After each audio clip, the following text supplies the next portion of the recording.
Alhamdulillah wassalatu wassalam ala Rasulillah wa ala alihi wa ashabihi ajma'in amma ba'd. Asyhadu an la ilaha illallah wahdahu la syarikalah wa asyhadu anna Muhammadan abduhu wa rasuluhu la nabiyya wa rasula ba'dah. Baik para pemirsa sekalian, terutama kepada para asatid yang sudah hadir pada malam hari ini. Pertama, izin untuk membuka atau menyampaikan terkait dengan diskusi kita malam hari ini. Kenapa disebut diskusi? Karena saya kira tema tema ini juga Jangan asik. jarang gue ya aku aneh apa? Mas Bayu, bentar ada yang bocor. Ya, baik. Sebenarnya adalah tema pada malam hari ini itu memang asik untuk diperbincangkan terkait dengan kontroversi penyediaan alat kontrasepsi bagi pelajar. Namun dari sebelum karena nanti secara pembahasan agamanya atau agamisnya itu nanti akan dikulik oleh Ustadz Abdullah Effendi insya Allah. Tapi kalau saya dari sisi kelembagaannya ya, jadi di dalam lembaga pendidikan Islam itu terkait dengan penyediaan alat kontrasepsi ini.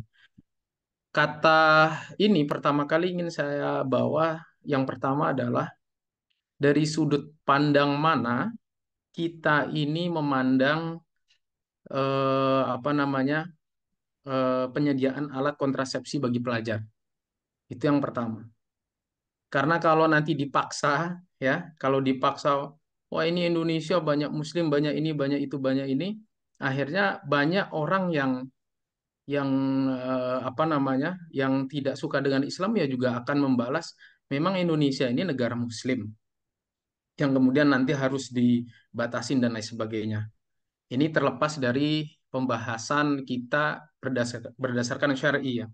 Secara umum kita akan melihat, jadi ada kalanya memang seorang Muslim tidak lantas kemudian panas di awal terkait dengan hal-hal yang memang sensitif. Nah, maka selalu akan ada beberapa perspektif, eh, apa namanya, tinggal bagaimana kita menyikapinya, apa namanya, putusan dan kebijakan yang ada di negara kita lagi. Nah, nanti panjang sekali efeknya kepada tentang kepemimpinan dan sebagainya.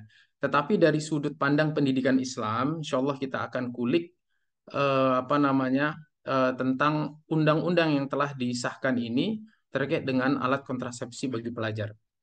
Yang pertama ingin saya sampaikan, eh, kalau memang negara ini menyediakan alat ini, kajiannya, ini kita pertanyaan dasar ya, kajiannya adalah karena begitu banyak eh, hal-hal yang apa namanya terjadi MBA atau apalah bahasanya itu, akhirnya disediakanlah ini agar tidak apa namanya tidak terjadi MBA itu, atau agar aman bahasanya begitu. Tetapi dari sudut pandang Islam, tentu kita tidak bisa serta-merta menerima dasar hukum itu, begitu ya, atau logika yang dibangun dengan menyediakan alat kontrasepsi ini, terutama bagi pelajar. Maka kita kajian Islam itu kan selalu apa namanya dalilnya itu boleh tidak boleh, haram halal haram dan seterusnya. Tetapi tentu jangan langsung oh nggak boleh haram dan seterusnya, tapi tidak. Muslim yang baik saya kira akan menjawab dengan cara yang elegan. Nah, yang pertama, di dalam pendidikan Islam bagaimana? Di dalam lembaga pendidikan Islam, kita akan mengulik tentang berapa sih sebenarnya umur remaja yang dipatok oleh negara. Itu yang pertama. Eh, atau pelajar ya. Kalau pelajar berarti eh, yang disediakan itu eh, an, ya antara SD sampai dengan SMA itu pelajar ya. Karena kalau sudah kuliah sebutannya mahasiswa, bukan lagi pelajar. Nah, terkait dengan ini, maka di dalam lembaga pendidikan Islam itu akan ada bahasan tentang di dalam remaja itu tentang pendidikan seks. Pendidikan seks di dalam masa remaja itu.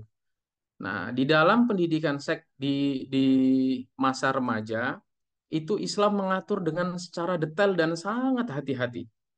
Kalau dibilang umpamanya,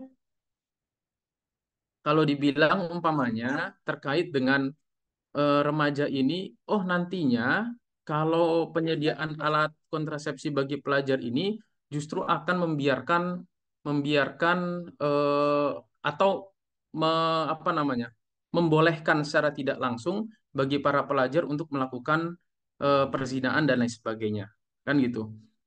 Nah, tetapi di dalam Islam, ketika membicarakan masalah pelajar, memang di sana ada kurikulum yang membicarakan masalah seksualitas. Nah, disinilah harus pentingnya bagi para para tokoh-tokoh agama dan pentingnya bagi para guru yang ada di lembaga pendidikan Islam untuk merumuskan lebih detail bagaimana pendidikan seks yang layak dan tepat bagi para pelajar. Itu yang pertama.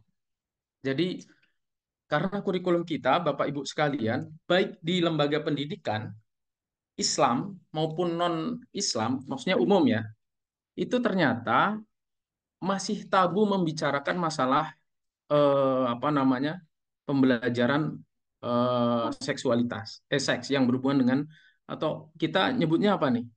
Kalau terlalu vulgar bahasanya, Ustadz Effendi apa kita nyebutnya biar nggak terlalu vulgar. Pendidikan apa ya? Pendidikan kalau di dalam apa namanya? Di dalam eh, pembelajaran bahasa Arab kan sebutnya tarbiyah jinsiyah ya. Jadi pendidikan jinsiyah itu ya lawan jenis, apakah itu laki-laki atau perempuan. Tarbiyah jinsiyah nanti, atau kita sebut tarbiyah jinsiyah aja, atau pendidikan eh, kayaknya lebih lembut, tarbiyah jinsiyah ya mungkin ya. Dan maksud saya pendidikan jinsiyah ini adalah pendidikan tentang seks pada remaja. Nah, mudah-mudahan nanti yang baru bergabung nanti bisa menangkap lah. Nah, maksud saya akan mengganti istilah itu dengan istilah yang eh, lebih lembut menurut saya, karena biar tidak vulgar begitu. Saya lanjutkan terkait dengan pendidikan jinsiyah di dalam Islam. Apa namanya? Ada perbedaan yang cukup signifikan pendidikan jinsiyah dengan sex education. Kalau di dalam bahasa Inggris bolehlah menyebutkan sex education. Karena kata seks di sini itu merujuk pada jenis jenis apa namanya? eh, jenis manusia itu sendiri. Ada zakar, ada untha. Karena kata-kata seks itu kan merujuk pada jenis manusia itu. Nah, jadi ketika kita membahas di dalam Islam itu kan ada, kalau kita nyebutnya tarbiyah jinsiyah, itu berarti pendidikan yang mengarah kepada khusus untuk laki-laki dan khusus untuk perempuan. Kemudian di dalam pendidikan apa namanya, tentang tarbiyah jinsiyah ini, saya akan membawakan satu hadis dari Rasul Shallallahu Alaihi Wasallam, yang ini sebenarnya satu hadis ini bisa membawa banyak makna dan eh, bisa dijadikan banyak banyak dasar oleh oleh para guru di dalam menentukan atau membangun kurikulum pendidikan Islam. Jadi kalau para asatidz hafal di sini tentang muru auladakum bisolati wahum sab'u sinin. Jadi perintahkan anak-anakmu yang umur 7 tahun itu untuk sholat. Wadribuhum eh, fi fi umri asyri sinin. Jadi dipukul. Nah, kata dipukul nanti kita akan bahas, karena kata doroba itu ternyata di dalam pendidikan Islam tidak harus memukul, tetapi memberikan pelajaran itu juga menggunakan kata doroba, idrib. Atau saya pakai bahasa ini aja lah, memberikan pelajaran. Dan berikanlah pelajaran kepada anak yang umur 10 tahun tapi tidak mau sholat. Kemudian kata yang terakhir, eh, wafariquhum fil madaji. Kemudian pisahkan mereka, jadi anak laki-laki dan perempuan di dalam tidurnya ketika sudah mulai berumur 10 tahun. Artinya di sini kalau kita cermati bagaimana Rasulullah juga memasukkan pendidikan tarbiyah jinsiyah ke dalam konsep pendidikan yang ada di apa namanya pendidikan ala Rasulullah. Nah, disinilah harus kita bahasa kita itu membreakdown ya, menurunkan dari kata ini ke dalam kurikulum kita. Pertama, ketika di SD kita akan membiarkan anak-anak di dalam satu kelas baik laki-laki maupun perempuan ketika dia kelas satu. Itu kayaknya tidak masalah karena di sana belum terlalu dikenalkan mana muhrim, mana apa namanya mahramnya, kemudian lawan jenis secara detail, tetapi batasan-batasan sudah diberitahu. Tetapi begitu umur 10 tahun berarti itu kan kelas 7, 8, 9, 10. Itu kelas 4 ya, sekitar kelas 4. Itu memang harus betul-betul dipisahkan. Jadi pola pemisahannya pun oleh Islam itu ada tahapannya. Jadi tidak tiba-tiba dipisah begitu saja, tetapi ada tahapan pemisahan. Nah, disitulah mulai tarbiyah jinsiah mulai berlaku. Karena di dalam apa namanya kasus yang ada baik di Indonesia maupun di luar, saya kira anak mulai haid yang tercepat memang ada yang berumur 10 tahun itu memang yang tercepat. Bahkan Aisyah radhiyallahu anha di beberapa riwayat kan ya eh, akadnya itu kan umur 9. Kita tidak melihat, oh dulu kan besar, dulu kan ini ya, kita tidak melihat itu. Itu kajian yang lain. Tetapi secara biologis, umur segitu itu pada umumnya terkadang ada yang sudah haid. Nah, ketika dipisah itulah kemudian pembelajaran tarbiyah jinsiah mulai masuk. Karena laki-laki itu cenderung lebih terlambat daripada anak perempuan. Maka ketika eh, kita membahas masalah kontroversi alat kontrasepsi ini, eh, kita tidak melihat kepada hasil akhirnya, tetapi bagaimana lembaga pendidikan Islam mampu memberikan tarbiyah jinsiah itu dari awal SD kurikulumnya, kemudian bisa berterus atau continue sampai dengan SMP dan SMA. Ketika ini sudah dipisah, maka biasanya kalau asatid tahu di kurikulum pendidikan Islam biasanya yang mendapatkan fikih munakahat ya, fikih tentang nikah itu kan di kelas 3 aliyah. Di pondok malah lebih cepat lagi itu nanti. Jadi tentang bab zawaj, bab apa namanya, tentang fikih nikah itu kan di kelas 3 aliyah atau 3 SMA. Maka disitulah sebetulnya kalau bagi perempuan itu memang sudah pantas sekali untuk menikah. Berbanding terbalik mamanya dengan laki-laki. Laki-laki agak terlambat secara psikologi mungkin tidak secepat perempuan, tetapi oleh Islam masa baligh, akil baligh itu ditentukan oleh ahli fikih pada umur 15 tahun. Nah, pada umur 15 tahun inilah kemungkinan kata ba'ah yang ada di dalam hadis, kemungkinan laki-laki itu pada umur sekian itu sudah ada yang sudah bisa apa namanya bergaul sesuai dengan layaknya suami istri karena sudah bisa ba'ah itu. Ada yang umur 15 tahun ya belum bisa sama sekali karena dia masih dalam umur anak-anak. Nah, secara biologis itu bukan kajian saya, tetapi saya akan membahas fatratan numu ya, periode perkembangan anak yang nanti akan kita eh, bahas kenapa perlu di dalam lembaga pendidikan Islam membahas kurikulum yang tentang apa namanya yang sekarang sedang ramai ini perlu dibahas. Oke, itu tentang fatratan umum. Kemudian di dalam Al-Quran nanti akan dijelaskan terkait dengan penciptaan dan kelahiran manusia, itu ada di dalam surat Al-Hajj ya. Kemudian ada tentang jima ya, juga ada di dalam Al-Quran, di Al-Baqarah itu juga disebutkan. Tentang haid ya juga ada. Bahkan tentang kalau LGBT ya juga diceritakan.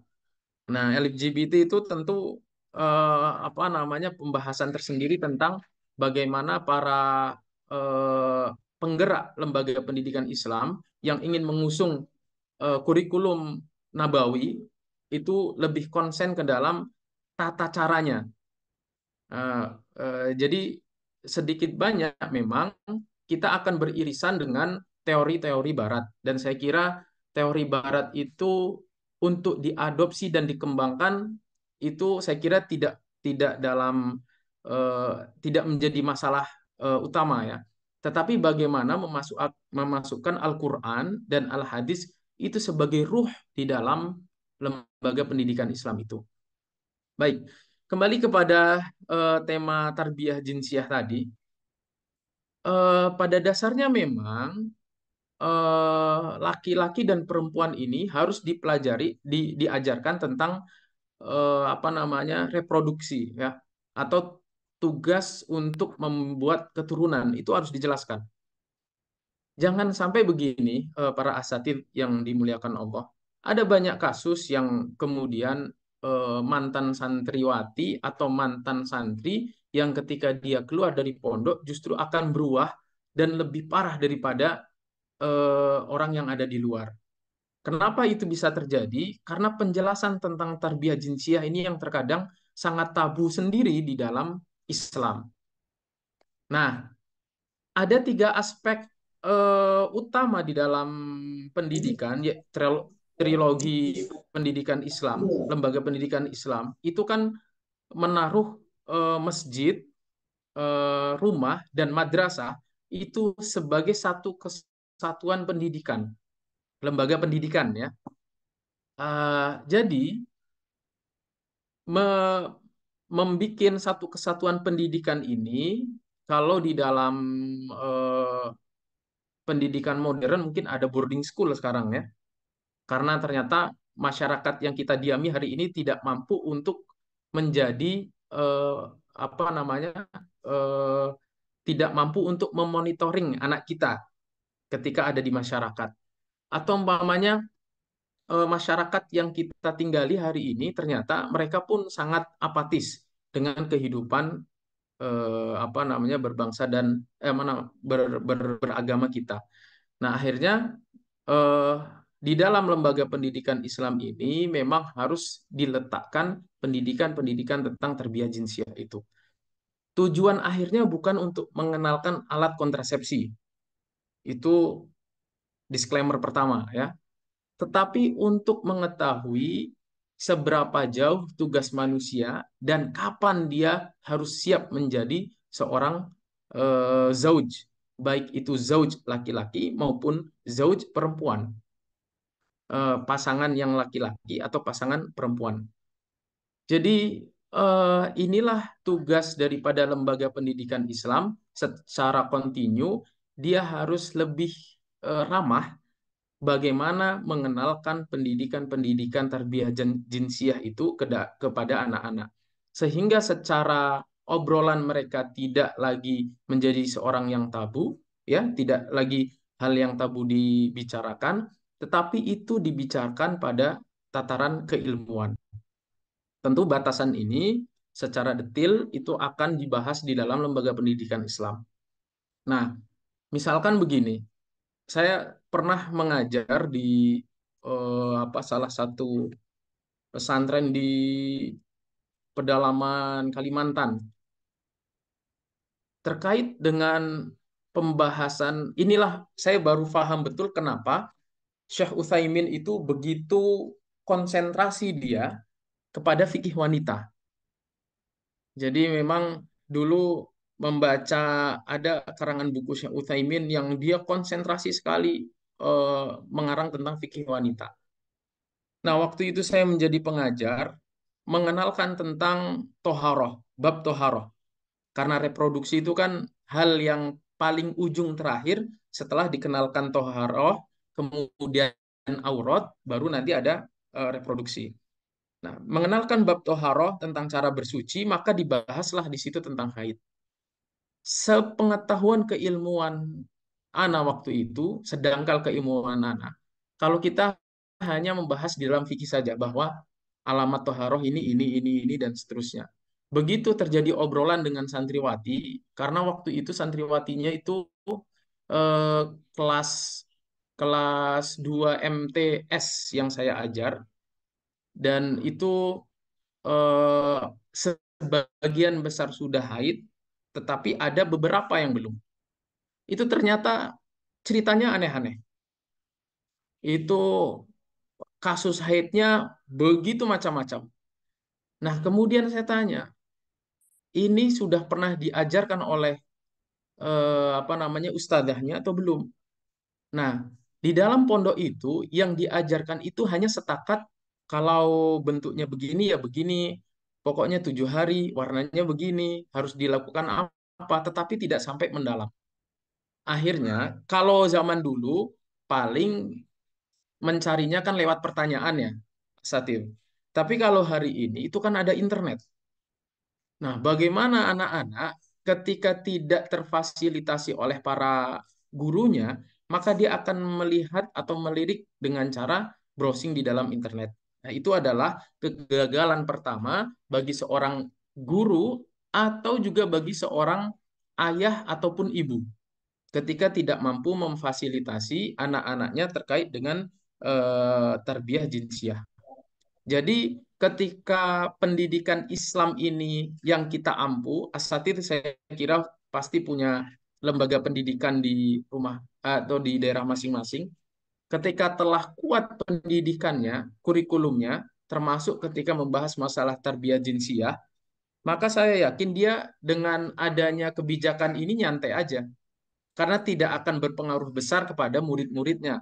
Karena mungkin dari awal dia dididik sudah benar, kemudian begitu SMA, ketika dia mendengar kontrasepsi, oh ya udah biasalah, saya juga udah dengar dari ustadz saya dan kegunaannya tahu untuk apa, tetapi tidak untuk mempergunakannya secara haram gitu ya. Nah, itu dia kenapa di dalam lembaga pendidikan Islam harus memiliki kurikulum yang serius terkait dengan tarbiyah jinsiyah. Nah, terkait dengan apa namanya undang-undang yang sudah ada hari ini, itu tidak akan berpengaruh besar, saya kira, ketika lembaga pendidikan Islam di masing-masing sekolah itu sudah kuat tarbiyah jinsiyahnya. Itu seperti ketika ketika apa namanya negara itu juga melegalkan Hammer yang 0, sekian persen. Dan bagi para santri dan santriwati, mau dihalalkan kayak apapun, mereka tidak berefek. Kenapa? Karena dia tahu betapa haramnya khamar itu. Nah, begitu juga kontrasepsi. Di dalam lembaga pendidikan Islam dan orang-orang Islam, itu kayaknya tidak terlalu berpengaruh seharusnya ketika pendidikannya sudah tuntas di dalam kurikulum apa namanya tarbiyah jinsiyah itu. Nah, mungkin itu yang dalam konteks lembaga pendidikan Islam ya, untuk menangkal apa sih sebetulnya maksud daripada apa namanya undang-undang pengesahan ini.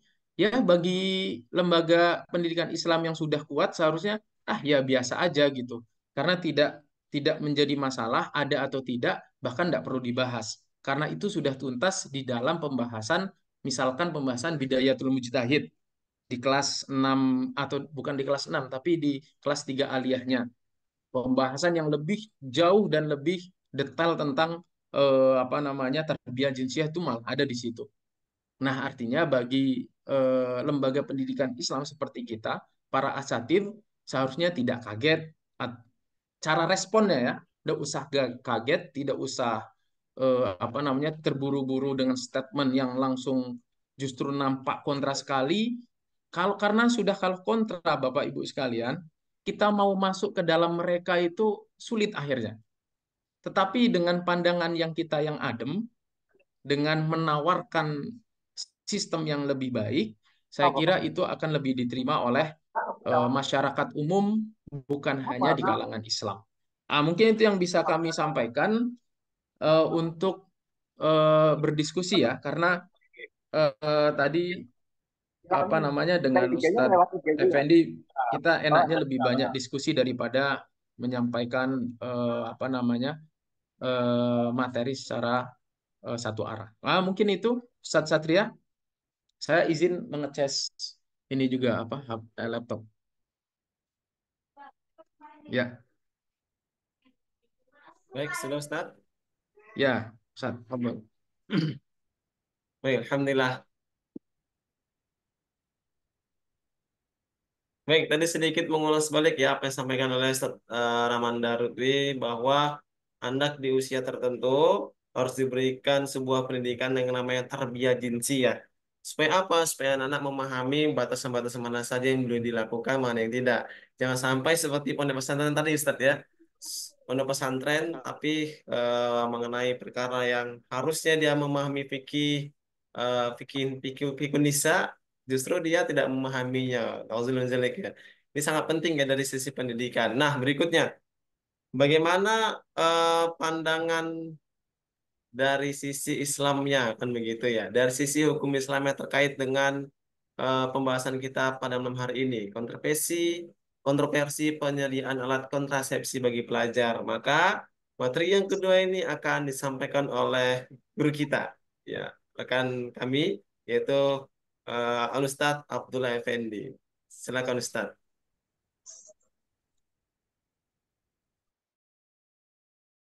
Baik. Jazakallah khairan Ustadz Satria dan juga Ustadz Dr. Ramanda Rugwi MPDI. Bismillahirrahmanirrahim. Assalamualaikum warahmatullahi wabarakatuh. Alhamdulillah, syukuranillah. Waalaikumsalam. Salatan wassalaman ala Rasulillah wa ala alihi wa sahbihi wa man wala. Alhamdulillah, eh, tadi sudah disampaikan ya oleh sahabat kami eh, dan juga guru kita semua Ustaz Dr. Ramanda terkait tentang ini masih prolog sebenarnya tadi ya. Jadi harapannya para peserta nanti bisa lebih eh, eh, seru atau lebih interaktif ketika sesi diskusi ya. Dan izin Ustadz Ramanda saya coba untuk mengulas dari sisi sebenarnya lanjutan ya dari sisi Islamnya seperti apa. Nah, sebelum kita atau saya untuk kemudian menyampaikan ya diskusi kita dari sisi pembahasan tadi Ustadz Ramadan nanya nih saya juga nyari-nyari tadi Zat makanya nggak bisa jawab langsung gitu ya. Jadi kalau beliau tadi menggunakan istilah jinsiah ya atau ya bagaimana pendidikan seksual gitu ya. Kalau saya mungkin lebih pendekatannya itu tarbiyah ijtimai ya. Jadi pendidikan pergaulan. Karena eh, kenapa terjadi misalnya eh, hubungan-hubungan di luar nikah yang tidak syar'i di dalam Islam ini kaitannya tentu dengan ijtimai ya atau pergaulan atau interaksi ya. Nah, ini kemudian yang menurut saya ini menjadi satu istilah ya. Jadi tarbiyah ijtimaiyah Islamiyah. Ya bagaimana sebenarnya pendidikan pergaulan di dalam Islam gitu ya.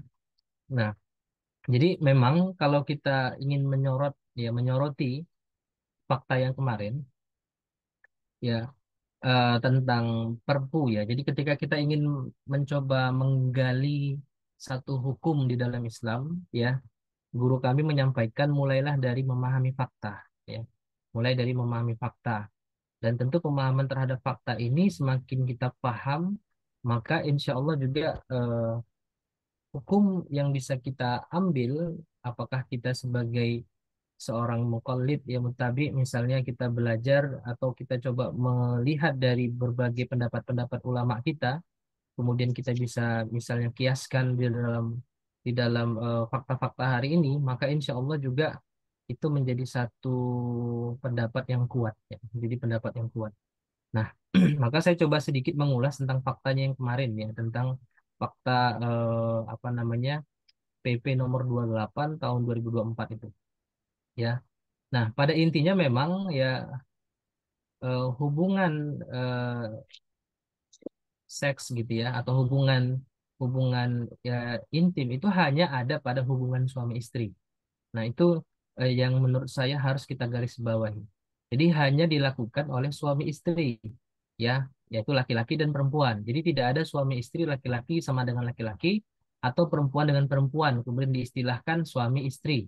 Ya, jadi yang suami istri yang dimaksud di dalam Islam itu ya kalau suami laki-laki, ya, suami laki-laki, perempuan ya apa yang kemudian disebut istri itu perempuan.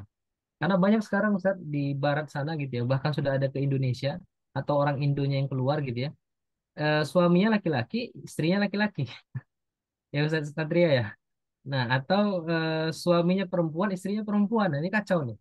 Nah, jadi yang disampaikan dalam Islam itu ya suami itu ya laki-laki, istri itu perempuan. Itu harus kita garis bawahi dengan benar. Kemudian eh, mereka menikah gitu ya, menikah secara hukum agama. Kalau di Indonesia berarti juga dari sisi hukum Indonesia gitu ya. Maka inilah yang disebut sebagai suami istri. Maka penggunaan alat kontrasepsi itu hanya boleh bagi mereka, bukan bagi pelajar atau katakanlah hubungan-hubungan apa namanya di luar nikah gitu ya. Nah, jadi kalau kita merujuk memang di di PP nomor 28 itu ya, di pasal 101-nya di poin B itu disebutkan ya, saya kebetulan buka Google ini biar nggak salah, bahwa di poin B-nya itu kesehatan sistem reproduksi usia sekolah dan remaja. Nah, kemudian dirincikan apa maksudnya ya penyediaan untuk menjaga ya sistem reproduksi tadi di usia sekolah. Nah, itu kan masalah kita di situ. Di usia sekolah dan remaja ternyata ada lima hal yang kemudian dimaksudkan, yaitu dijelaskan di pasal 103-nya. Jadi pelayanan kesehatan reproduksi sebagaimana yang dimaksud pada ayat 1 ya paling sedikit meliputi katanya di sini ya. Satu atau A, poin A, deteksi dini penyakit atau screening. B, pengobatan. C, rehabilitasi. D, konseling. Dan, nah ini yang menjadi masalah. E, penyediaan alat kontrasepsi. Nah, gitu. Penyediaan alat kontrasepsi. Nah, ini disebutkan dengan jelas. Itu.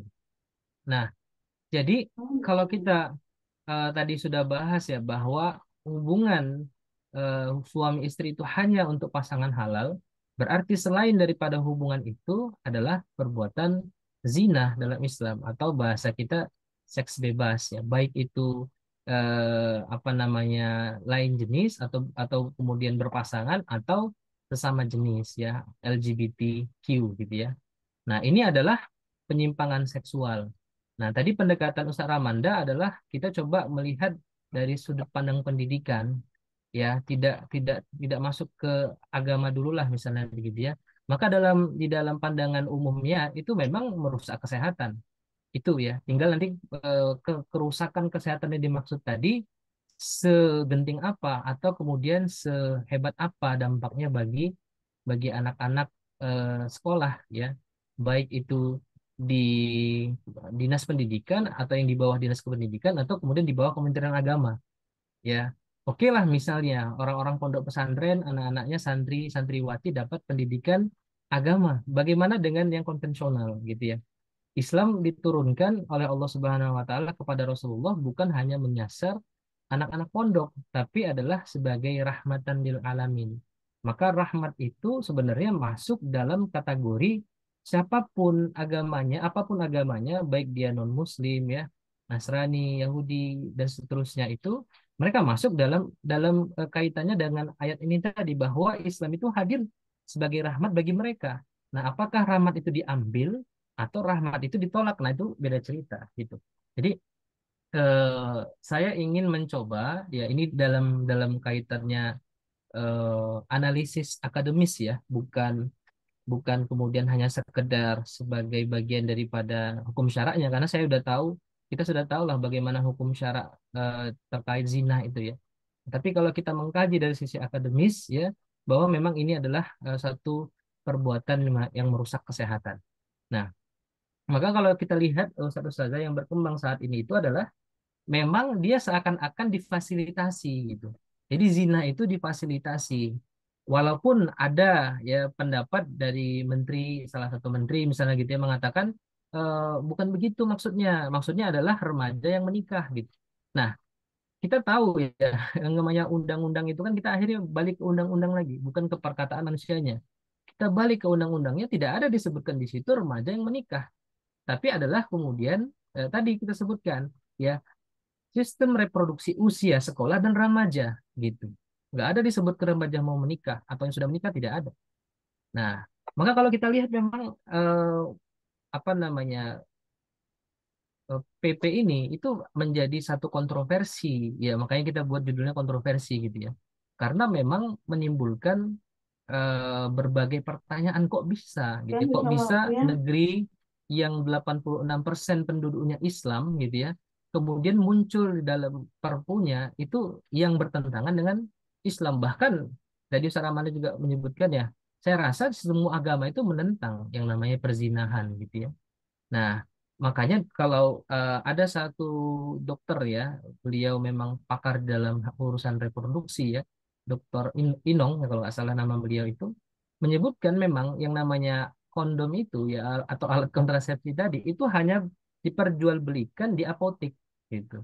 Kalau sekarang kan di minimarket ada, bahkan di sebelah rokok atau di sebelah permen. Nah, ini kan kacau nih berarti. Ya, berarti hampir sama kalau mau sekalian beli rokok ya boleh juga tuh beli alat kontrasepsinya kan seakan-akan begitu. Ya malah kadang anak-anak kita gitu masuk ke Indomaret yang dilihat permen kok di sebelahnya kok apa ini Pak gitu atau apa lebih kok bentuknya beda ini untuk apa gitu ya. Nah, ini kan berbahaya nih. Tapi di display di depan gitu ya. Artinya siapapun bisa beli. Ya enggak ditanya-tanya ini KTP-nya mana gitu ya. Udah nikah apa belum enggak? Pokoknya dia ada duit dia boleh beli. Nah, ini kacaunya kita. Apalagi ini didistribusikan ke sekolah-sekolah yang menjadi satu apa namanya alat yang dianggap untuk mencegah terjadinya HIV dan seterusnya. Nah, itu nanti kita akan bahas lagi ya. Jadi kalau kita lihat ya bahwa di negara ASEAN itu ada data dari tahun 2021 ya. Jumlah orang dengan HIV terbesar di dunia itu di ASEAN, sorry, di ASEAN itu nomor satu adalah Indonesia dengan total 540.000 pengidap ODIF ya. Jadi sudah HIV kategorinya. Nah, jadi kalau kita lihat ternyata ya oke lah misalnya em, dengan data sebegitu besarnya di Indonesia bahkan kemudian menempati urutan nomor satu ya mengalahkan Thailand ya Myanmar atau kemudian Filipina dan seterusnya itu ya kita bisa melihat bahwa ini gawat nih penyakit penyakit ini gawat penularan HIV ini gawat nih di Indonesia gimana solusinya kemudian adalah istilah penyediaan alat kontrasepsi lalu apakah kemudian adanya alat kontrasepsi tadi bisa mencegah ternyata tidak juga. Ya, kalau kita lihat ya penelitian-penelitian tentang penggunaan tadi alat kontrasepsi dalam hal ini adalah kondom tadi gitu ya, maka itu hanya bisa ya mencegah ya atau katakanlah akurasinya itu cuma 26% ya 26%. Dan awalnya itu memang digunakan untuk mencegah kehamilan. Ya, misalnya ada suami istri menikah tapi ingin ada karir dulu gitu ya si istrinya, maka tunda dulu nikahnya. Itu untuk pasangan yang sudah halal, bukan yang haram atau yang zina tadi. Nah, maka ketika kita bicara bahwa dengan adanya alat kontrasepsi tadi, HIV/AIDS itu bisa dibendung, ternyata tidak bisa. Itu tetap tidak bisa. Gitu ya. Itu kacaunya pemahaman kita hari ini tidak bisa gitu ya tetap bisa tertular ya apalagi sifilis ya apalagi kanker penis dan seterusnya itu tetap bisa ya Ebola dan seterusnya ya sarkoma dan seterusnya itu tetap bisa tertular berarti ya tidak kemudian berkorelasi 100% atau katakanlah 50% bahkan ya adanya penyediaan alat ini alat kontrasepsi tadi bagi ya keselamatan atau katakanlah kesehatan para remaja atau siswa-siswa di sekolah gitu. Nah, jadi jadi yang bisa kena HIV/AIDS ya walaupun dia pakai tadi alat kontrasepsi itu siapapun termasuk kemudian eh, apa siswa. Maka pencegahannya sebenarnya bukan dengan pemberian alat kontrasepsi tadi gitu. Ya. Jadi kalau tetap kemudian mereka pacaran, mereka selingkuh, mereka kemudian kumpul kebo, kumpul apa segala macam, tetap mereka bisa tertular. Bahkan ya tadi yang saya sebutkan terkesan difasilitasi. Nah, dan memang ustadz-ustadz sekalian, ya usia terbanyak ya pengidap AIDS itu adalah di usia-usia remaja dan mahasiswa. Yang paling banyak itu di mahasiswa, di usia 20-29 tahun. Ya, itu yang paling banyak. Nah, jadi kalau seandainya disebutkan tadi bahwa dengan adanya PP ini bisa menyelesaikan, maka sama sama sekali sebenarnya tidak gitu. Bahkan itu bisa menjadi salah satu kalau kita bahasnya tentang global ya. Ini adalah salah satu bentuk proxy war ya atau perang global yang memang kemudian tanpa senjata ya. Jadi bukan lagi dengan alat-alat senjata berat bukan, tapi dengan apa? Pemahaman. Dengan pemahaman misalnya membolehkan free sex, pornografi, homoseksual, apalagi ribawi, apalagi misalnya judol ya, judi online ya, termasuk pinjol, pinjaman online. Itu adalah bagian daripada bagaimana kaum Barat itu merusak kualitas dari kaum muslimin, ya, merusak dari bagaimana generasi-generasi kita kita kita sebelumnya atau saat ini gitu. Nah, itu yang ingin saya soroti. Lalu bagaimana dalam pandangan Islam? Ya, bagaimana dalam pandangan Islam? Islam sudah menyebutkan tentang perkara zina ini dengan sangat jelas sekali ya, baik itu di Quran maupun di Sunnah. Ya, contoh misalnya di ayat Al-Quran ya gitu ya, di ayat Al-Quran di surah An-Nur ya kalau tidak salah ayat kedua dengan jelas Allah mengatakan ya, A'udzubillahi minasyaitonirrajim ya, Az-zaniyatu waz-zani fajlidu ya kulla wahidin minhuma mi'ata jaldah. Ya, perempuan yang berzina dan laki-laki yang berzina ya maka deralah masing-masing dari keduanya 100 kali derah. Nah, ini adalah untuk yang ghairu muhson, yang belum menikah, gitu ya, yang belum menikah.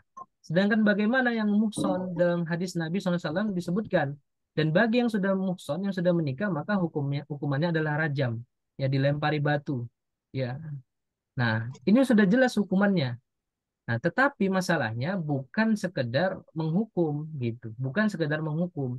Islam adalah seperangkat peraturan yang sangat kompleks, yang sangat sempurna, dan diturunkan itu bukan untuk melarang manusia, bukan, tapi bentuk dari cinta, bentuk dari rahmat, bentuk dari cinta Allah kepada manusia. Nah, itu yang seringkali tidak dipahami, ya, bahwa ketika Islam misalnya membahas bahwa yang tidak menikah atau yang belum menikah dicambuk, yang sudah menikah kemudian dirajam, mereka tidak membahas bagaimana cara Islam mencegah agar itu tidak terjadi. Makanya kalau kita bicara tentang Islam secara holistik, ya selama 14 abad Islam itu berkuasa, itu hanya terjadi 200 kejahatan. 200 kejahatan selama lebih kurang 14 abad. Kita hari ini mungkin satu hari bisa 200 kejahatan, kriminal terjadi di di mana-mana, termasuk di negeri kita gitu. Nah, jadi kita harus memahami bagaimana preventifnya. Tadi kan kalau Ustadz Ramanda dari preventif sisi pendidikan. Nah, bagaimana dari sisi Islam preventifnya? Kalau hukumnya tadi sudah jelas, ya. Nah, bagaimana dari sisi tindakan preventif? Ada dua, ya. Kalau menurut saya ada dua. Satu tadi sudah disebutkan Ustadz Ramanda dari kurikulum sekolah, ya, dari kurikulum. Nah, walaupun ini nanti ya tidak bisa secara holistik gitu. Kenapa? Ya tadi sudah kita jelaskan Ustaz sekalian. Yang di pondok dapat, gimana yang nggak di pondok ini? Misalnya Ustaz Satria adiknya di SMP 1 misalnya, bukan di Sanawiyah. Gimana caranya Ustaz? Nggak bisa Ustaz, gitu ya. Atau bagaimana dengan non Muslim misalnya? Nggak mungkin ada non Muslim masuk pesantren gitu, ya kan ya? Pasti masuknya yang sekolah-sekolah mereka gitu. Ini bagaimana cara mencegahnya? Nah, maka kemudian ya di dalam Islam ya eh, walaupun dengan kurikulum ya kurikulum itu kan kaitan nanti bagaimana membentuk madah materi-materi yang sesuai dengan Islam yang berasal dari wahyu gitu ya. Membentuk kepribadian Islam bagi siswa tadi sehingga siswa ini muncul kaidah fikriyahnya, muncul keimanan dia ketika berbuat landasannya adalah akidah gitu. Nah, ini kurikulum sekolah secara secara apa namanya preventif ya. Walaupun tetap bukan berarti langsung selesai semua, belum tentu. Nah, ada lagi yang kemudian lebih besar atau holistik, yaitu adalah bagaimana mengatur sistem pergaulan, mengatur sistem pergaulan atau di bahasa Arabnya nizamul ijtimai, bagaimana peraturan pergaulan di dalam Islam. Nah, apakah di dalam Islam punya punya pengaturan yang khas terkait pergaulan ini? Ternyata ada. Apa itu? Ya, yang pertama adalah dalam pemahaman pergaulan Islam itu. Nah, ini kaedahnya. Jadi kaedah hubungan antara laki-laki dan perempuan itu adalah infisol, dipisah. Jadi wajibul infisoli baina mar'ati warrojuli. Jadi wajib adanya pemisahan antara laki-laki atau wanita dan perempuan. Antara mar'ati tadi wanita dan rojul dan kemudian laki-laki. Wajib dipisah. Nah, makanya kalau kita lihat pernikahan itu satu saja sebenarnya tujuannya untuk melestarikan keturunan. Untuk melestarikan keturunan. Jadi bagaimana kemudian kalau belum menikah, maka harus dipisah, harus intisol, dipisah, gitu ya. Nah, kalau di pondok atau di sekolah-sekolah agama, bagaimana kemudian kursinya dipisah antara perempuan dan laki-laki, ya kan? Atau ketika yang paling mudah itu ketika sholat, saf laki-laki di depan, perempuan di belakang, gitu ya. Atau kemudian bagaimana Islam itu mengatur agar laki-laki dan muslim itu tidak kholwat, tidak ikhtilat, kan itu ya. Tidak kemudian zina pacaran. Itu adalah bagian daripada pengaturan pergaulan atau tadi ijtimai itu. Jadi pergaulan. Nggak mungkin mereka akan melakukan perbuatan asusila itu atau free sex tadi kalau nggak ketemu, nggak mungkin.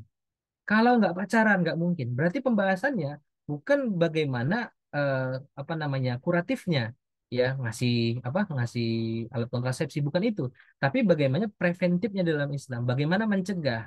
Nah, bagaimana mencegahnya? Maka ya dengan membatasi atau memisahkan hubungan antara laki-laki dan perempuan, termasuk dalam hal eh, pergaulannya gitu.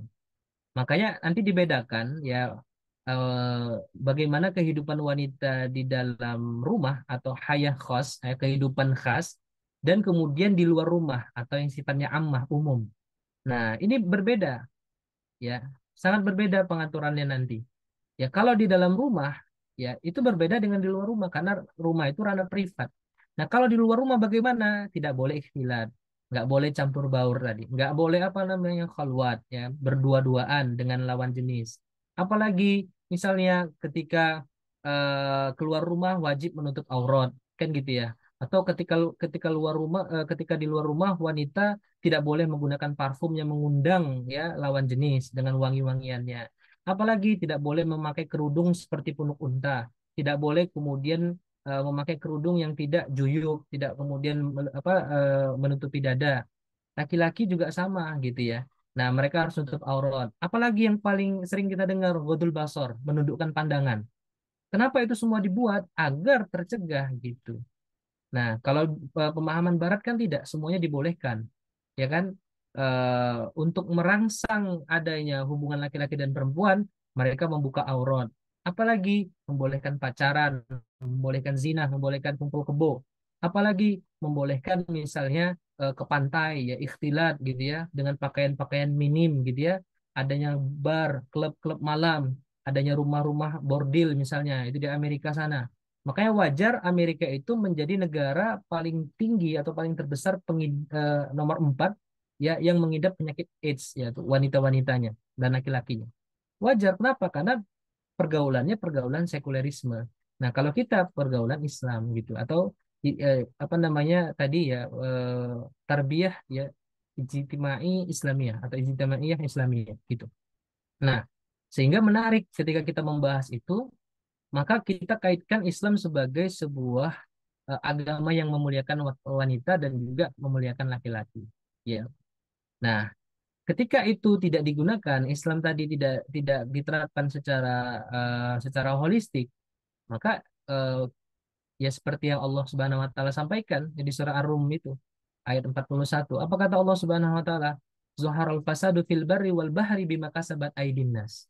Ya telah tampak kerusakan di darat dan juga di lautan. Itu disebabkan apa? Perbuatan manusia, perbuatan tangan manusia. Nah, maka wajar ketika HIV/AIDS banyak merebak ya, anak-anak muda seks bebas ya, bahkan ada yang pacaran, bahkan bunuh pacar, ya bunuh orang tua pacar segala macam. Itu adalah akibat dari al-fasad tadi yang mereka lakukan. Makanya kan kata Allah di lanjutan ayatnya itu adalah liyudhiqahum ba'dalladzi amilu la'allahum yarji'un. Agar kemudian Allah membuat mereka merasakan sebagian daripada akibat perbuatan mereka itu, apa tujuannya? Agar yarji'un, la'allahum yarji'un. Agar mereka kembali ke jalan yang benar, ke jalan Allah. Jadi solusinya memang tidak bisa hanya solusi parsial seperti yang kita lihat di PP 28 ini. Bahkan bukan solusi itu ya. Itu malah menutupi lubang, memunculkan lubang yang lain ya. Nah, solusinya adalah apa? La'allahum yarji'un. Harus kembali ke jalan Islam secara totalitas dari sisi pendidikan Islamnya, dari sisi yang lain-lain sebagainya. Ya, nah inilah yang kemudian disebut sebagai qiyadah fikriyah. Jadi bagaimana Islam itu memimpin ya pemikiran seluruh manusia, seluruh Muslim dengan asas akidah Islam yang ada. Nah, itu mungkin dari Ana, Ustaz Satria, Afwan kalau kepanjangan, ya, nanti bisa dibuka sesi diskusi. Wallahu a'lam bishawab. Ana kembalikan ke Ustaz Satria, ke host. Assalamualaikum warahmatullahi wabarakatuh. Waalaikumsalam warahmatullahi wabarakatuh.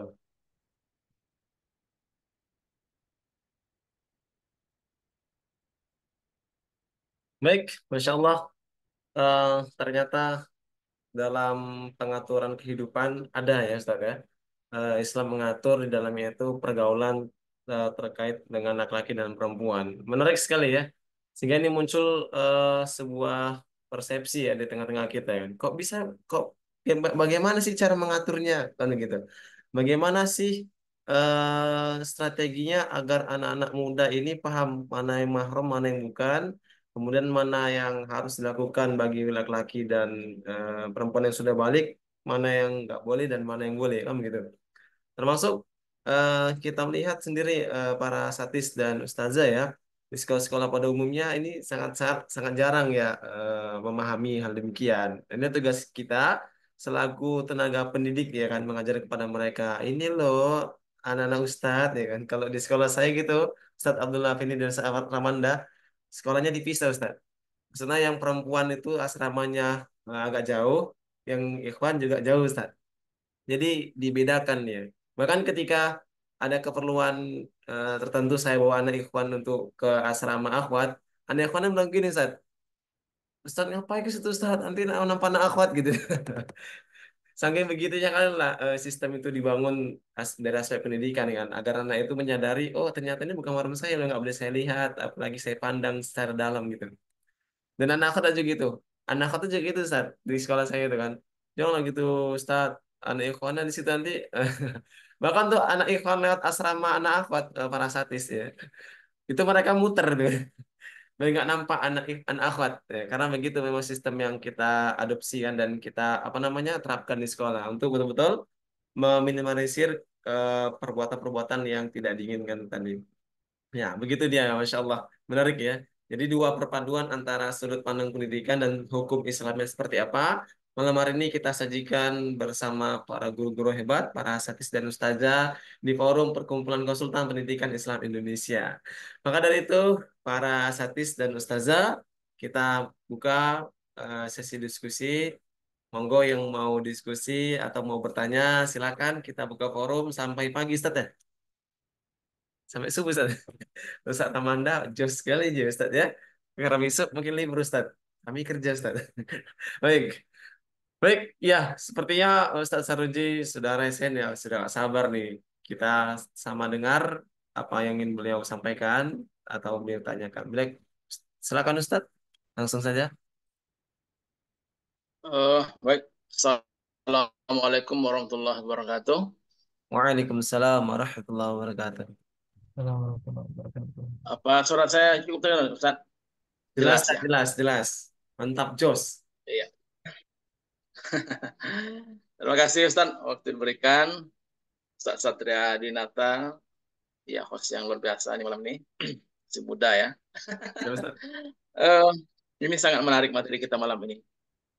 Kalau kita buat judul tulisan bagus nih, menggugat PP 28 tahun 2024 gitu kan. Ya, dari perspektif Islam itu kan. Ini menarik nih. Karena memang ini satu hal yang menggelitik ya bagi kita semua, terutama kita mungkin selaku pendidik Islam, atau guru, lebih-lebih kita sebagai orang tua, gitu kan. Karena PP ini, kalau saya baca-baca itu, digulirkan itu untuk memperkuat pelaksanaan Undang-Undang Nomor 17 2003 gitu kan, 2023 gitu. Artinya kenapa ini dikeluarkan regulasi ini, pemberlakuan alat kontrasepsi bagi pelajar gitu, atau remaja, karena dengan alasan untuk menjaga kesehatan reproduksi gitu kan. Itu intinya mungkin ya, menjaga kesehatan reproduksi. Karena mungkin melihat pergaulan selama ini, sekarang ini ya antara remaja kita itu hampir tidak ada batasnya. Jadi karena tidak ada batasnya seperti itu, ya kemungkinan-kemungkinan yang sifatnya negatif itu kan bisa terjadi. Ya, salah satu contohnya mungkin kalau kita bisa katakan adalah hubungan seksual di luar nikah gitu kan. Dan itu memang kemungkinan itu besar terjadi karena memang pergaulan anak sekarang kan bebas dah, ya, sudah bebas ya, pergaulan bebasnya. Jadi dengan pergaulan bebas tadi itu, ya mungkin pemerintah memberikan pemikiran bagaimana kalau para remaja itu diberikan semacam ini legalitas untuk pemberian alat kontrasepsi gitu. Mungkin sekilas ini masuk akal ya, sekilas mungkin bisa terima oleh akal kita. Tetapi kalau kita sebagai seorang Muslim ya, sebagai seorang pendidik Islam, ini tentu sangat bertentangan dengan keyakinan kita sebagai seorang Muslim gitu kan. Kenapa? Kan dalam Al-Quran itu kan sebutkan la taqrabuz zina innahu fahisyatun wa sa'a sabila. Seperti itu kan. Jadi kenapa ini harus dilegalkan? Sedangkan tidak saja dilegalkan untuk penggunaan kondom ataupun tanda petik ya, kondom untuk remaja itu, perzinahan ataupun berisek itu sudah merebak di mana-mana gitu kan. Artinya ya terjadi gitu. Nah, kalau memang itu sebagai salah satu antisipasi kesehatan reproduksi bagi remaja, ya mungkin ada cara-cara lain seperti itu. Karena saya yakin Pak ya, kami sebagai guru juga di sekolah menengah pertama ini, ya ini sudah anak-anak kita mungkin ada di antara mereka sudah membeli gitu kan, karena memang seperti Ustaz tadi bukan hanya dijual di apotek, tapi mungkin sudah di warung-warung gitu kan, warung-warung atau minimarket gitu, dan disandingkan dengan permen atau rokok gitu kan. Dan memang sekarang kemasan macam-macam, ada warna pink, ada merah, ada apa gitu kan, ya seperti permen gitu kan. Ya jadi mungkin anak-anak kita tertarik untuk membeli itu, memang dikemas menarik semenarik mungkin supaya anak bisa ini. Cuma ini masalahnya. Ketika kita tidak memberikan seksologi ataupun education kepada anak kita itu, ya nanti mereka salah kaprah gitu. Nah, mereka mencoba karena ya mungkin tidak khawatir lagi karena sudah ada seperti itu.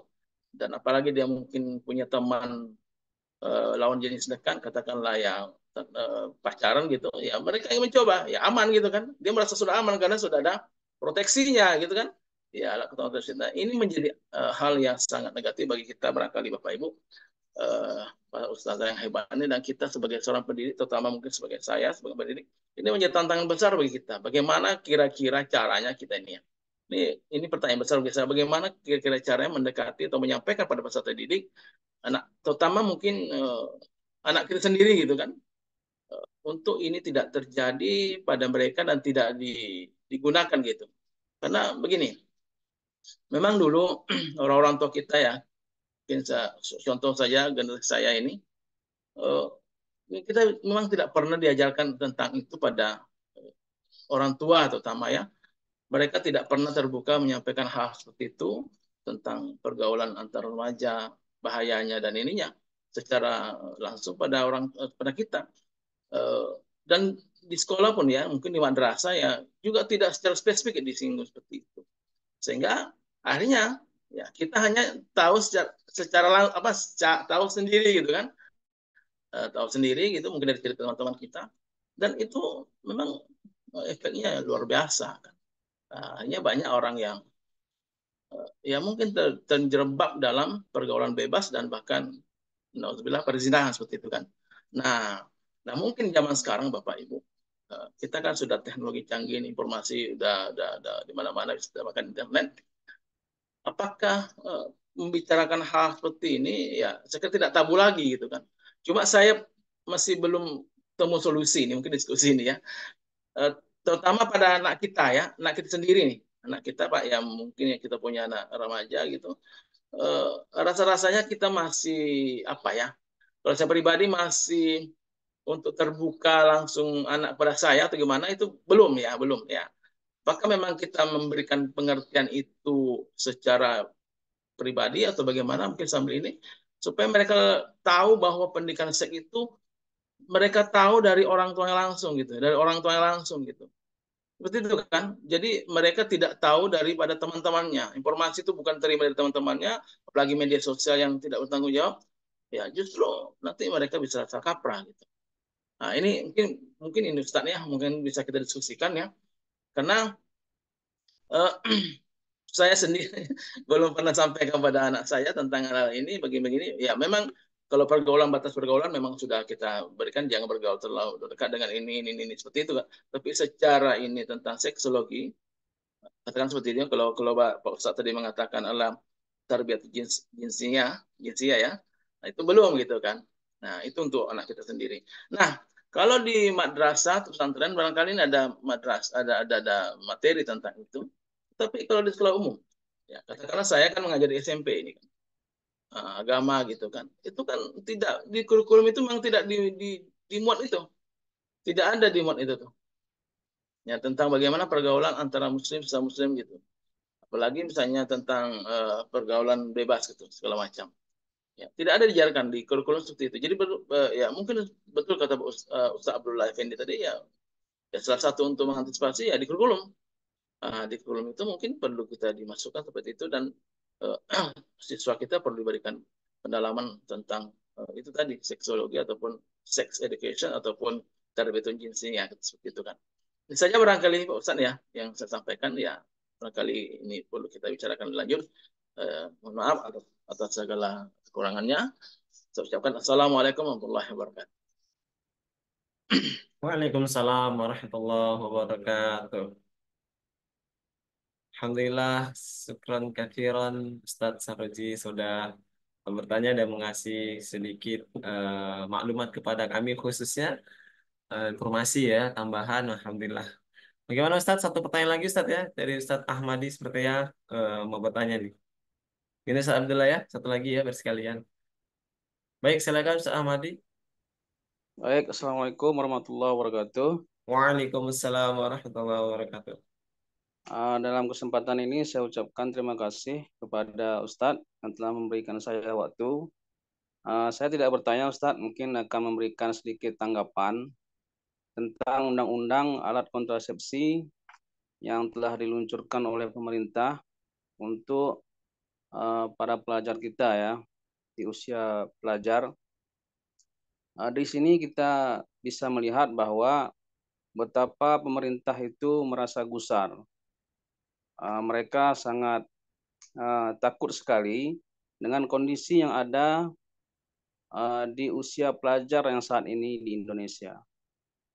Sehingga muncullah undang-undang ini.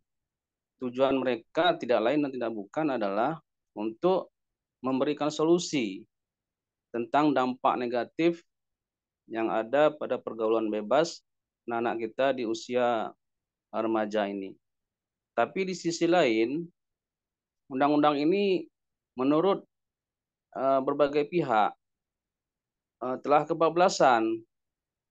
Jadi undang-undang ini dibuat menurut pemerintah akan memberikan solusi, tetapi di suatu pihak para pengkaji-pengkaji pendidikan mereka beranggapan bahwa pemerintah tidak bijak dalam mengeluarkan undang-undang ini. Karena masyarakat Indonesia ini kan beragam ya, banyak sekali ragamnya.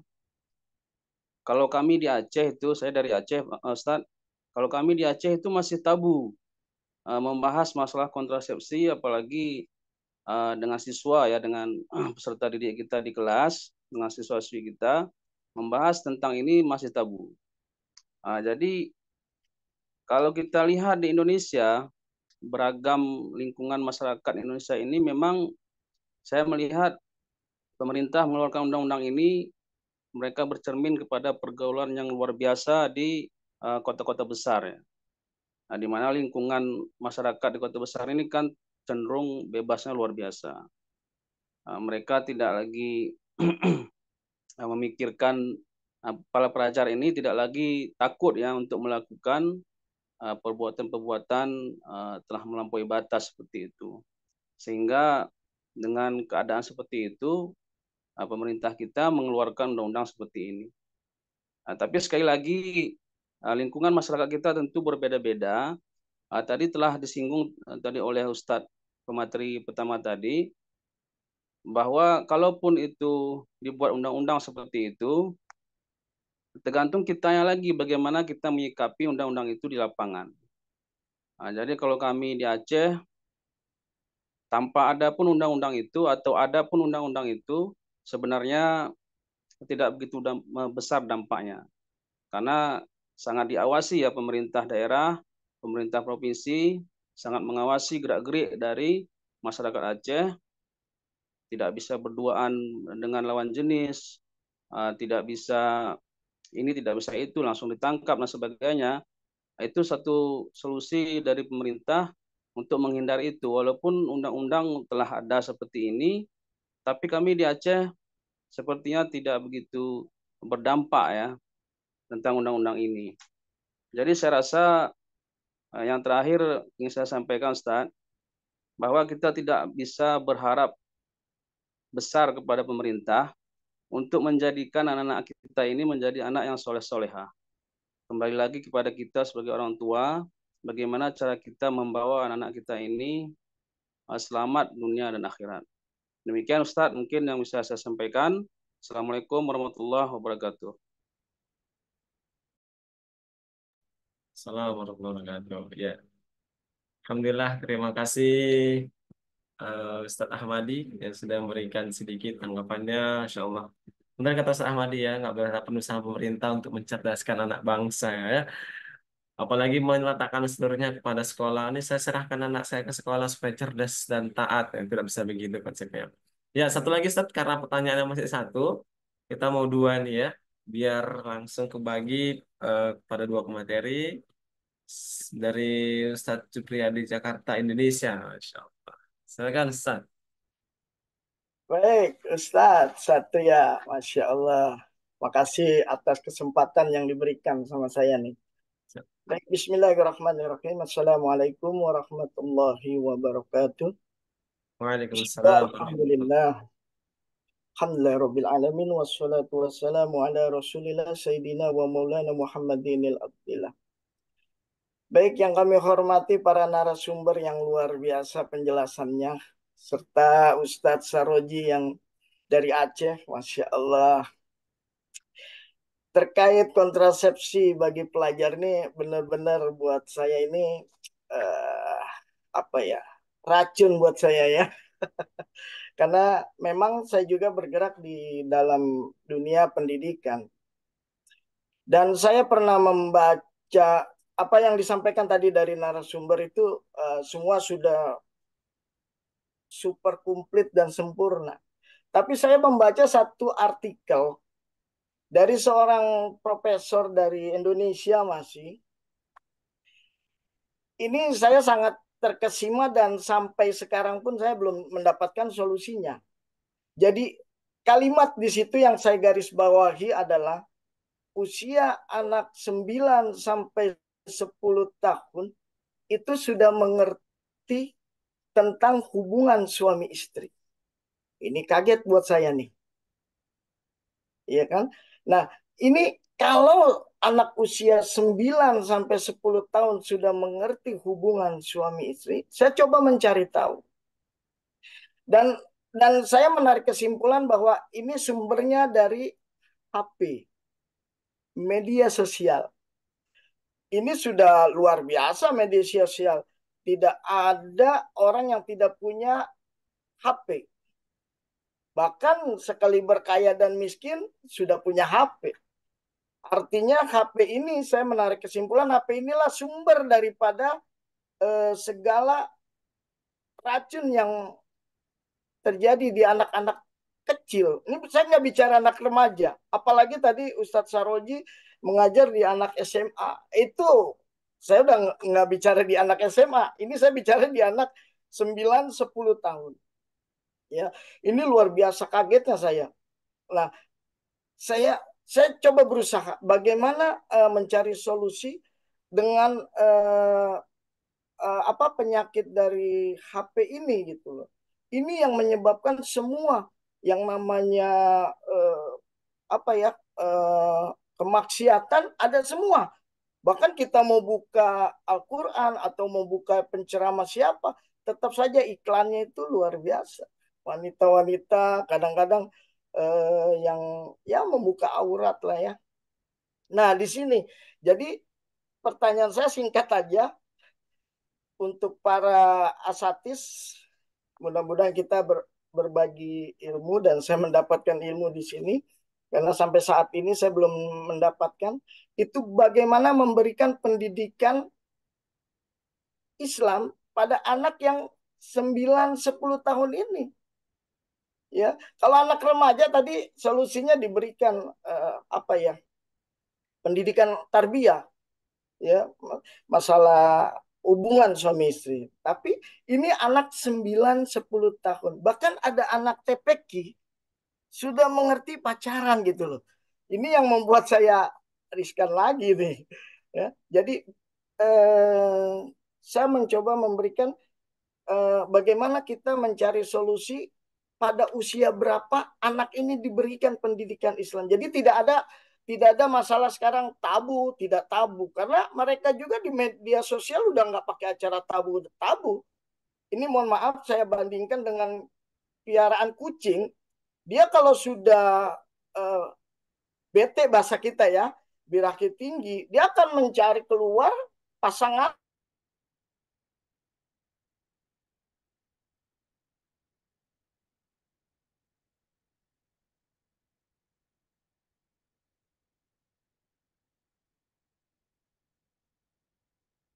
belum mendapatkan jawaban sampai seberapa usia ini kita berikan kepada anak-anak. Saya belum dapat di TPQ. Terima kasih para asatis, Mas Ustadz Satria. Mohon maaf. Assalamualaikum warahmatullahi wabarakatuh. Waalaikumsalam warahmatullahi wabarakatuh. Izin Ustaz Jupriyadi, tadi pertanyaan atau pernyataan Ustaz? Tadi sempat terputus Ustaz. Oh iya, siap. Jadi yang saya mau tanyakan adalah usia berapa yang pas nih untuk menghadapi anak-anak yang umur 9-10 tahun itu sudah mengerti hubungan suami istri. Ya.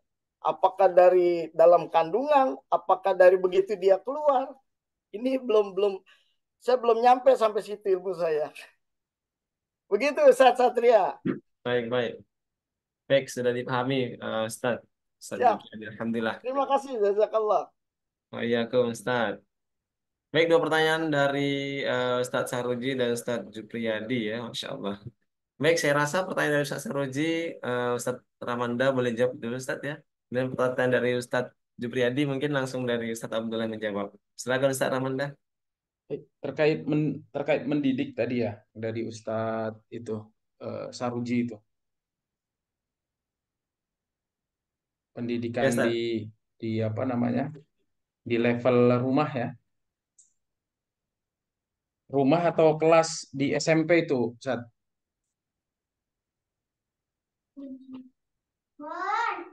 Ya, jadi pertama mungkin di keluarga sendiri gitu ya. Sendiri, apakah memang dia harus kita terbuka pada anak-anak kita gitu tentang pendidikan jinsia tadi ataupun sex education ya. Baik, baik. Oke. Gimana? Nanti masalahnya begini, khawatirnya nanti kan anak tuh mencari sendiri, dia proses sendiri atau mungkin temukan informasi itu dari temannya nanti kan bisa jadi nggak apa namanya tidak tepat gitu kan. Seperti itu mungkin. Ya. Ini saya coba oret-oret secara cepat tadi terkait dengan apa yang dibahas. Mudah-mudahan nanti disempurnakan oleh Ustadz Abdullah Effendi. Biasanya terakhir itu menyempurnakan. Muhaiminan alai. Oke, Nah, ini memang eh, tugas saya yang membuka, nanti yang meluruskan Ustadz Effendi. Terkait dengan eh, kekagetan asatidz hari ini, saya teringat dengan eh, apa? Nah, nanti apakah perkataan ini sesuai atau tidak di dalam matannya? Tetapi saya akan coba. Dulu ada di dalam Al-Milal wan Nihal ya, tentang perkataannya Ali bin Abi Thalib. La takrahu auladakum ala atharikum fa innahum mukhallaquna li zamani ghairu zamanikum.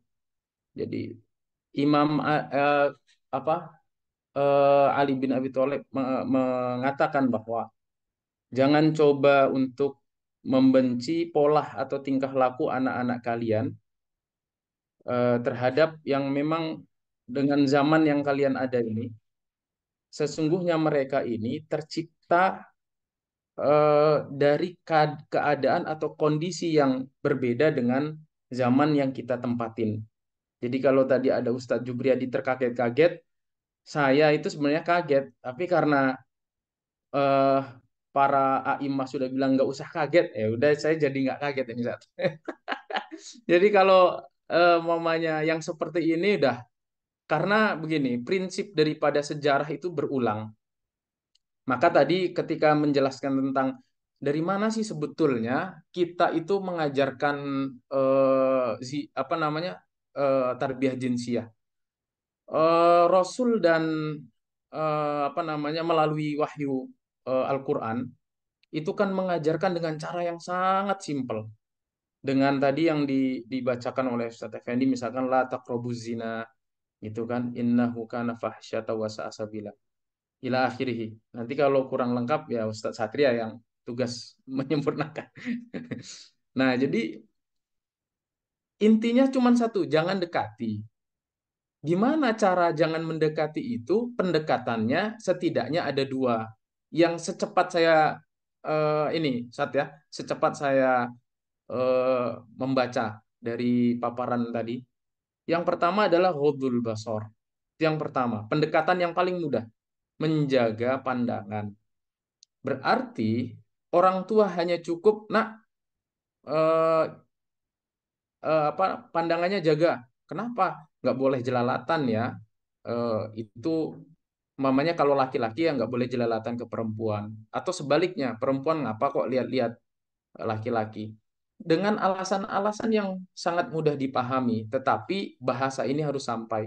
Jangan lihat ini, jangan lihat itu. Atau mamanya lihat yang baik-baik dan seterusnya. Jadi ghodul basor. Nah, ini kan juga ada di dalam surat An-Nisa panjang ayatnya, tapi kita potongkan aja biar lebih pendek. Apa? Wa kullil mu'minina ayyaghuddu min absarihim wa yahfazu furujahum. Jadi perintah Allah ya juga simpel sekali kepada nabinya. Perintahkan kepada orang mukmin untuk jangan jelalatan bahasa kita. Ya, bahasa letternya ghuddul basar menjaga pandangan. Ya, jangan jelalatan.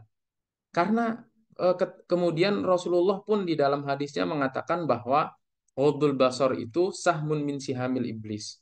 Salah satu pintu masuk di mana iblis mampu menggoda. Nah, di mana iblis itu menggoda? Yuwaswis fi sudurin nas. Ada bisikan-bisikan di dalam hati atau prasangka atau pikiran yang ada di dalam manusia. Bagaimana orang itu mampu membayangkan betapa indahnya atau cantiknya seorang perempuan kalau tidak pernah melihat perempuan cantik kayak apa gitu. Kalau tidak terlalu mengagungkan itu. Orang orang Arab dulu tidak mampu membayangkan bagaimana tentang apa namanya? Tentang fil atau gajah. Karena melihat aja tidak pernah. Jadi gimana mau memproyeksikan gajah seperti apa? Orang tidak pernah melihat. Begitu juga ketika kita berusaha sedemikian rupa untuk mengapa namanya menjaga pandangan anak-anak kita dari hal-hal atau konten yang tidak baik. Tapi ada pertanyaan, tapi gadget anak-anak kita itu selalu muncul tiba-tiba konten yang tidak baik, maka batasi konten di dalam eh, s- eh, apa namanya, selain membatasi konten, Bapak Ibu itu bisa membatasi jam bermain anak gitu. Jangan berikan mereka terlalu luas untuk mengakses gadget dengan secara leluasa kalau belum bisa memiliki batasan-batasan. Nah, contoh kecil misalkan Google itu dia adil menurut saya. Kenapa? Dia akan mengirimkan hal-hal yang tidak baik tanpa kita minta, tetapi dia juga memiliki batasan-batasan agar hal-hal yang tidak kita inginkan itu masuk ke dalam konten kita. Makanya ada family link di sana. Ada sistem namanya family link, kita bisa batasi. Anak kalau kita batasin Google-nya itu cuman umur 3 plus, maka batasan konten yang dewasa itu nggak akan muncul. Jadi itu mungkin di bahasan yang lain ya. Tetapi maksud saya pendekatan ghaddul basar bisa sedemikian rupa. Dan caranya bagaimana? Ya kita juga harus mengerti kondisi zaman kita hari ini. Makanya kata Ali bin Abi Thalib ya fa innahum mukhallaquna li zamanin ghairu zamanikum. Jadi karena tercipta anak-anak kita ini beda sekali dengan kita. Kita harus akui. Maka kita juga harus belajar sebagai orang tua untuk melek gadget atau melek teknologi. Nah, itu yang pertama. Pendekatan kedua adalah satrul aurah.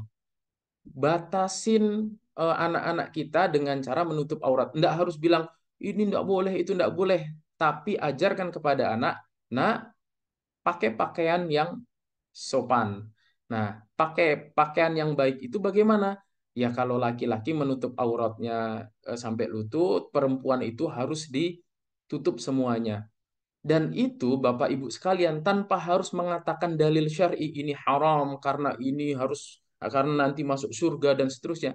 Nah, kalau kebiasaan itu tidak perlu mengatakan surga dan neraka, kebiasaan itu akan menjadi terpatri di dalam apa namanya, perilaku. Karena adab itu kan sebelum belajar keimanan, harus ada adabnya. Dan adab ini diajarkan itu tingkah laku yang ada di dalam rumah. Misalkan, contoh kecil, istri-istri kita ketika di rumah harus pakai daster. Kalau nggak mau pakai daster, Ustadz, ya pakai baju gamis yang memang sudah anggun gitu ya. Walaupun mamanya kalau ada kita tidak pakai jilbab itu nggak masalah. Tapi begitu ada orang, praktekkan buru-buru menggunakan jilbab. Jangan pakai pakaian yang lebih dari itu. Nah, anak-anak akan secara otomatis ada contoh. Jadi dia tidak akan menggunakan pakaian yang terbuka karena terbiasa dengan pakaian tertutup. Itu untuk yang perempuan. Kalau laki-laki, setidaknya Bapak Ibu, kalau di rumah ya jangan juga buka buka baju sembarangan. Atau ketika mandi, keluar dari kamar mandi, hanya menggunakan handuk dan seterusnya. Walaupun itu di rumah ya. Tetapi ini adalah pendidikan pertama tentang satrul aurah. Itu. Itu pendekatannya. Tekniknya macam-macam.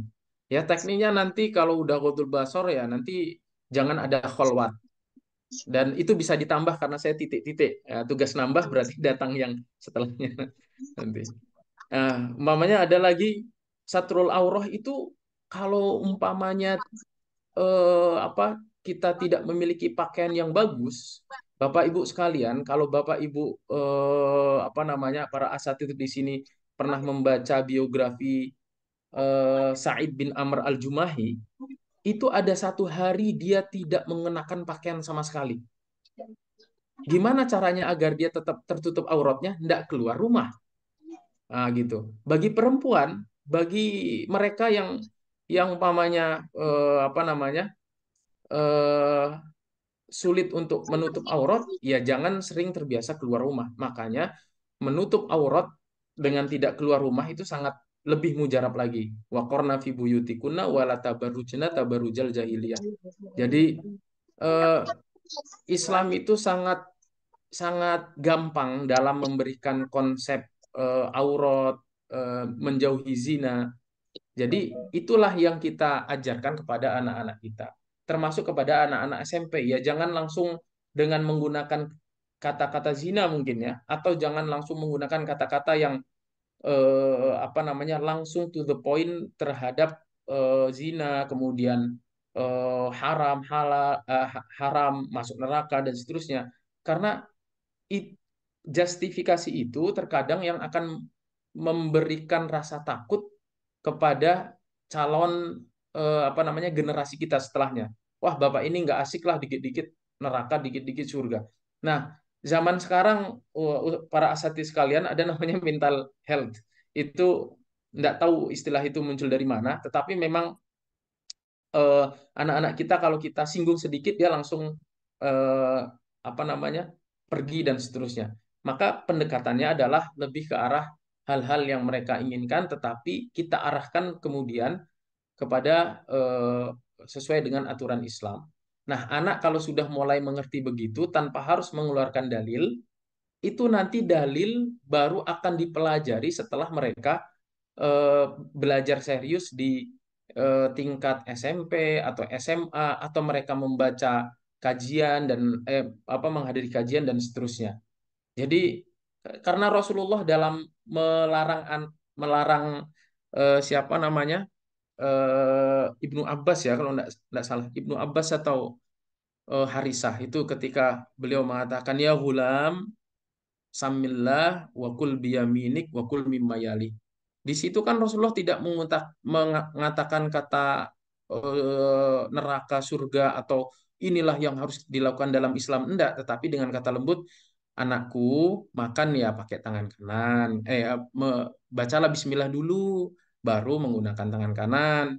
Makan jangan langsung di tengah. Nah, metode-metode ini kadang kita lupa bagaimana cara komunikasi kita dengan anak-anak kita.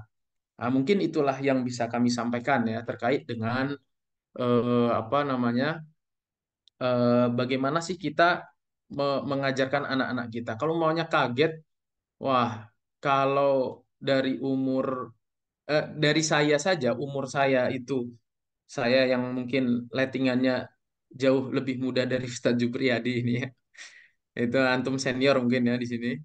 Itu aja sudah kaget, apalagi antum. Maksud saya begitu. Jadi, tapi kekagetan ini bagi para ulama yang ada, karena dia dididik oleh Tarbawi Nabi, itu ya jangan kaget, karena model dunia itu akan sedemikian parah. Saya yakin bahwa yang terjadi di Indonesia hari ini, itu juga pernah terjadi di masa lampau dan sangat parah.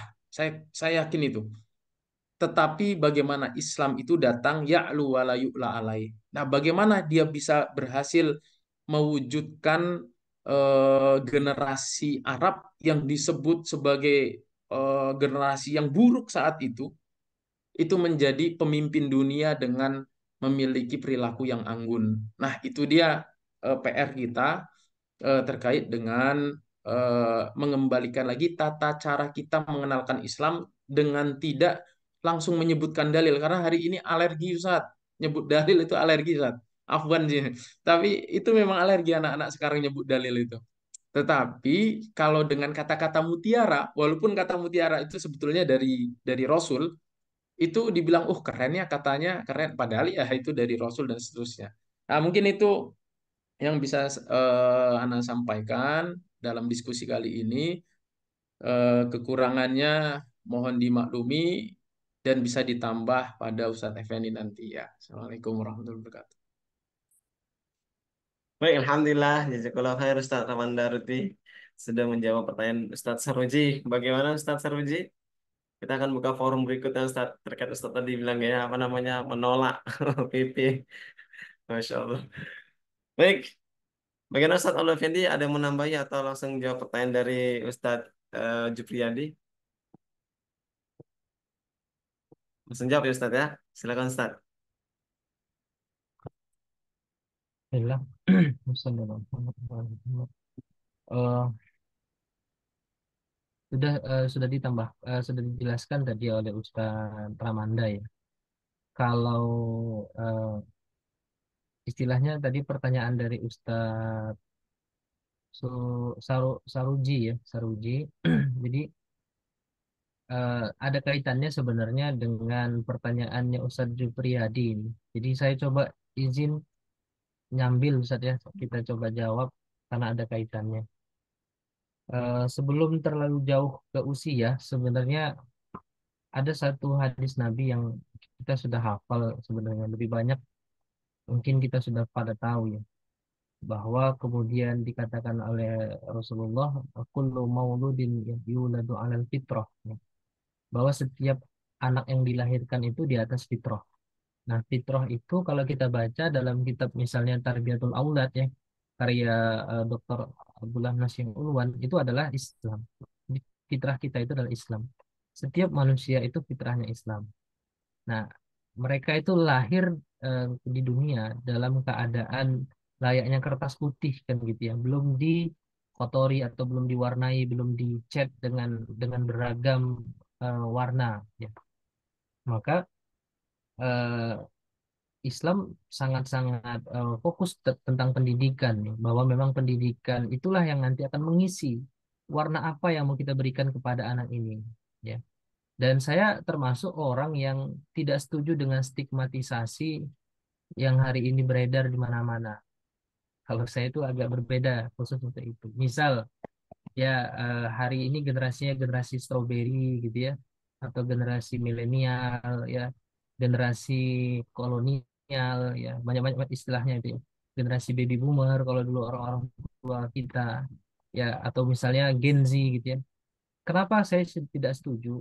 Karena memang itu merupakan sakofa asing, istilah-istilah yang berasal dari pemahaman-pemahaman orang-orang di luar Islam untuk memudahkan bahkan untuk kebutuhan-kebutuhan apa namanya invasi mereka atau bahkan kebutuhan-kebutuhan infiltrasi budaya mereka. Contoh, ya oh Gen Z nih, rata-rata di Indonesia 30% Gen Z. Oh, caranya dengan media. Oh, sisanya kolonial nih. Oh, dengan cara ekonomi. Jadi dengan cara itu mereka akhirnya membuat berbagai agenda-agenda untuk kemudian merusak sebuah peradaban sebuah negara. Kalau saya melihatnya begitu. Jadi maka saya tidak menjadi orang yang setuju dengan stigmatisasi tadi. Nah, yang stigma yang di dalam Islam itu cuma satu saja, Ustaz. Cek di surah Ali Imran ya, ayat 110 ya kalau tidak salah saya. Apa stigma dari Quran? Kuntum khairu ummatin ukhrijat linnas. Selesai itu. Nah, tinggal masalahnya ya, apa namanya? Kalian adalah umat yang terbaik yang diciptakan ya di tengah-tengah manusia. Nah, masalahnya sekarang kertas-kertas putih ini anak-anak kita tadi itu bagaimana membentuk mereka? Kan gitu. Itu PR kita ya. Bagaimana membentuk sampai pada level tadi? Ya, sampai pada level tadi. Nah, Islam sudah mengajarkan melalui Nabi SAW. Ya, jadi ketika kita belajar tentang perbedaan usia, itu cuma dua saja dalam Islam. Ada prabalik, ada balik. Selesai. Prabalik bagaimana caranya? Balik bagaimana caranya? Nah, kalau kita bicaranya balik dan prabalik, berarti apa definisi balik dalam Islam dan prabalik? Nah, kondisi prabalik itu belum mukallaf. Dia tidak terbebani hukum. Belum sampai pada tahap taklif. Maka apa yang dilakukan oleh Nabi SAW pada usia-usia ini? Tadi disampaikan oleh Ustaz Ramanda sebenarnya. Mencontohkan, menyampaikan, dan meneladankan. Nah, diteladankan. Tidak sampai pada level berpikir dulu. Kenapa? Belum belum balik mereka. Maka yang harus dilakukan oleh orang tuanya adalah memberikan teladan. Memberikan keteladanan, memberikan contoh. Jangan sampai bertentangan misalnya gitu ya. Nah, jangan merokok, tapi bapaknya ngerokok. Nah, itu udah selesai tuh. Gak usah banyak-banyak bicara pendidikan Islam. Gitu aja udah gagal kita. Gitu. Nah, masuk pesantren, bapak aja nggak pesantren. Selesai. Jadi pendekatannya dengan keteladanan dan contoh. Makanya Nabi itu sampai menggunakan gerakan, ya kan? Saya dengan anak yatim itu begini nanti di akhirat. Itu mencontoh dengan tangan beliau. Islam itu garis lurus dituliskan dioretkan garis tadi. Untuk apa? Memberikan pencontohan. Tadi juga ya tentang makanan ambil mulai dengan bismillah, ambil yang terdekat kan gitu ya. Itu pencontohan. Ketika sudah masuk nanti di usia balik, maka sudah masuk dalam pemikiran. Ya, mulai kita sampaikan. Ya, katakanlah ketika ketika sudah mau balik ya, kalau laki-laki itu kan yang kita tahu 15 tahun ya ikhwan, kalau yang akhwat atau yang wanita itu 9 atau 11 tahun. Itu dengan apa? Dengan mulai memasukkan ide-ide atau pemahaman-pemahaman Islam kepada mereka gitu. Ya itu yang sebenarnya ya dilakukan oleh Nabi SAW ketika kemudian di Mekah maupun di Madinah disampaikan secara pemikiran. Tapi menyampaikan pemikiran tadi dimulai dari apa? Dari akidah. Jadi ketika seorang manusia, seorang muslim berbuat, itu dimulai dari akidahnya. Jadi eh, gini, ustaz-ustaz yang sekalian dimakan Allah ya, tidak mungkin eh, seorang anak itu tahu tentang misalnya tadi seks di luar nikah gitu ya. Kalau tidak sampai pemikiran itu kepada mereka, informasi tadi dengan kepada mereka, ya atau bahasa lain kita tuh fakta itu tadi kepada mereka nggak nyampai.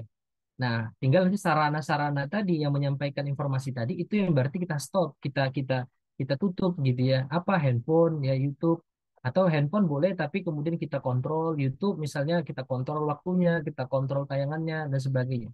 Tapi memang itu nanti ketika sudah balik. Kalau sebelum balik bagaimana? Kita mencontohkan langsung pada anak-anak kita. Nah, ketika mereka sudah memperoleh fakta-fakta yang baik, fakta-fakta yang benar, itu sebenarnya kita lebih mudah lagi dalam membentuk mereka, gitu. Jadi, memang kebangkitan manusia itu dimulai dari bangkitnya pemahaman mereka tentang dunia ini. Jadi mereka tahu bahwa mereka hidup di dunia ini karena mereka itu beribadah kepada Allah, bukan karena ingin yang lain gitu ya. Liya'budun ya untuk beribadah kepada Allah itu yang kita tanamkan. Sehingga ketika mereka berbuat ya apapun landasannya adalah akidah. Nah, ini yang dilakukan oleh Nabi di zaman jahiliyah. Ya, cuman kan namanya jahiliyah ya, lebih parah dari cuman bodoh. Jahiliyah itu kan dari kata jahlun ya kan. Tidak mau tahu lagi, udah dikasih tahu pun nggak mau tahu gitu. Hanya ada 40 sahabat saja yang berhasil dibentuk dari 4 ribuan bahkan lebih gitu. Nah, jadi kalau misalkan tadi ditanya tentang di usia berapa, di usia 9 atau 10 itu bagaimana yang dilakukan gitu ya.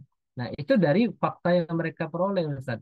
Ya, wakil tadi fakta yang mereka peroleh tentang ya apapun informasinya tadi, tentang informasinya. Nah, kalau kita bentuk dia dengan pendidikan Islam, dengan fakta-fakta yang benar, ya dan kita kalau sudah usia balik misalkan atau ingin di antara 10 sampai 15 tahun sudah kita mulai tanamkan pemahaman-pemahaman yang benar, nah nanti mereka bisa berbuat sesuai dengan pemahaman tadi. Kalau dijaga 100% tidak bisa gitu. Sa.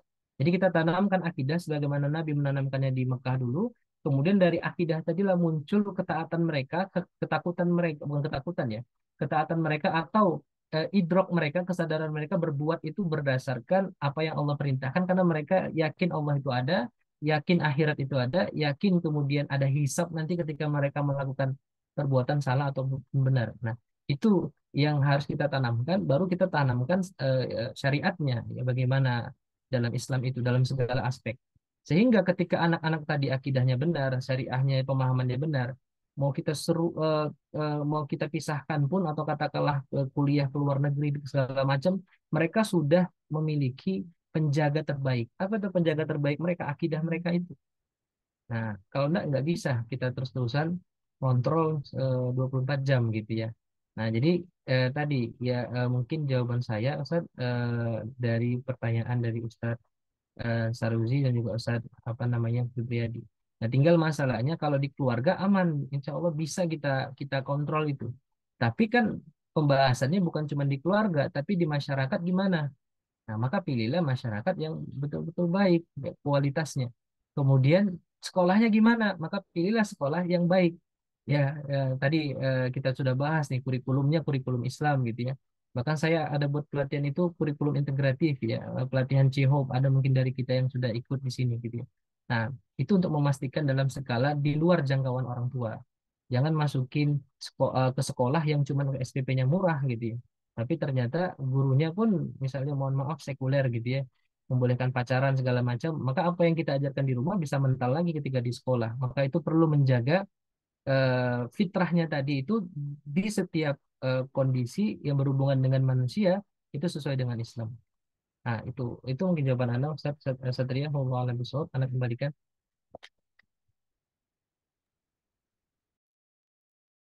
Baik, Alhamdulillah. semakin menarik lagi ya para satis dan ustazah terkait diskusi malam hari ini, kontrasepsi bagi pelajar ya, tinjauan dari perspektif pendidikan Islam. Bagaimana Ustaz Jupriyadi dengan jawaban dari Ustaz Abdul Effendi dan guru-guru kami? Bagaimana Ustaz?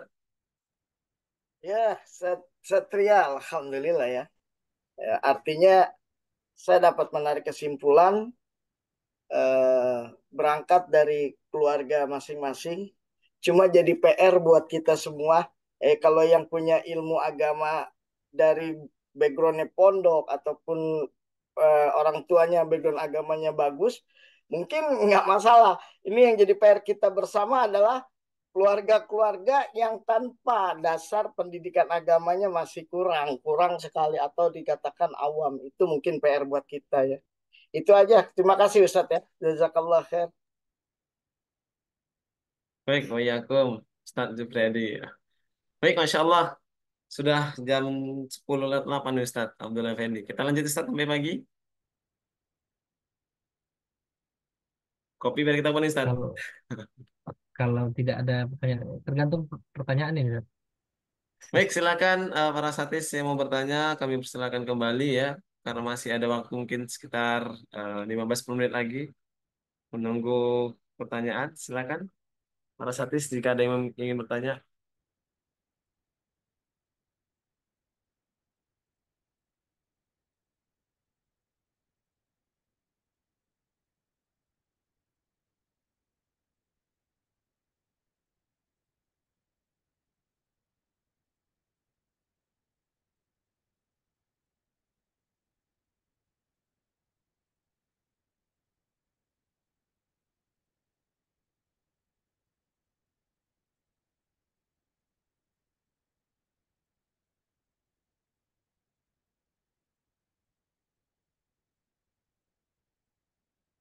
Baik, Alhamdulillah. Terima kasih banyak para satis yang sudah hadir malam hari ini. Sebuah kebanggaan bagi kami ya para satis sudah ikut berpartisipasi dalam proses pengedukasian pertama apa namanya meluruskan pemahaman yang bengkok ya. Mungkin anak-anak kita sebagian yang menganggapkan kalau pacaran nanti begini supaya nanti nikahnya biar punya anak kan begitu. Kalau dengan pacaran begini pakai ini kan lebih safety lagi dan tidak ada penyakit kelamin yang mematikan. Nah, seperti itu. Mungkin dengan adanya ini kita memberikan persepsi pemahaman pada mereka khususnya kepada anak-anak usia yang puber ya kan Ustadz ya, yang balik yang memang harus disampaikan hal demikian gitu. Baik, sekali lagi kami ucapkan jazakumullah khairan katsiran kepada para satis dan ustazah yang sudah hadir ikut dalam kegiatan ini. Semoga yang hadir pada malam hari ini diberikan Allah SWT kesehatan selalu, diberikan yang namanya kekuatan fisik ya, kemudian kekuatan mental, kekuatan pemikiran dari serangan-serangan pemikiran yang jauh dari nilai-nilai Islam begitu. Nah, maka dari itu sebelum kita tutup, kita mau sampaikan sedikit informasi. Apa itu informasinya, Ustaz? Apa itu informasinya? Nah, ini dia. Sudah nampak para satis ya, informasi ya. Nah, ini adalah program kami ya. Monggo Bapak Ibu para ustadz ustazah yang mau ikut silakan hubungi nomor admin kami atau yang ada di grup akan langsung disampaikan informasi terkait hal demikian. Nah, apa saja itu programnya? Yaitu program kami Certified Islamic Educational Consultant. Nah, kabar terbaiknya lagi ini sudah masuk ke batch ketiga. Ya. Nah, benefit apa yang diperoleh dari program ini sudah pasti akan mendapatkan sertifikat gelar CIC 64 CP dan juga sudah tergabung dalam PKPII, Perkumpulan Konsultan Pendidikan Islam Indonesia. Dan juga yang kabar lebih lebih pentingnya adalah kita akan menjadi satu komunitas yang peduli terhadap pendidikan di negeri ini. Baik, itu saja sebagai informasi yang bisa kami sampaikan di akhir penutup ini. Semoga para satis semua berkenan hadir mengikuti acara ini dengan mendaftarkan diri di nomor admin kami 0812 70555427. Baik, terima kasih kami ucapkan kembali. Baik, tanpa perpanjang kalam, kami ucapkan tak lupa semoga para satis besok diberikan kemudahan Allah Subhanahu wa taala dalam menjalankan aktivitas. Mudah-mudahan besok semuanya gajian. Amin. Iya, Ustaz ya, tanggal muda Ustaz ya. Jangan lupa Ustaz ya. Ya, justru kalau gajian itu awal bulan ikut program kami ya kan, biar semakin meriah lagi, bermanfaat lagi. Baik, eh, ada closing statement Ustaz mungkin dari Ustaz Rahman Daruti atau Ustaz Abdullah Fendi sebagai penutup nih. Nah, penutupnya baru berkesan. Oh, saya dikit aja lah, Ustaz.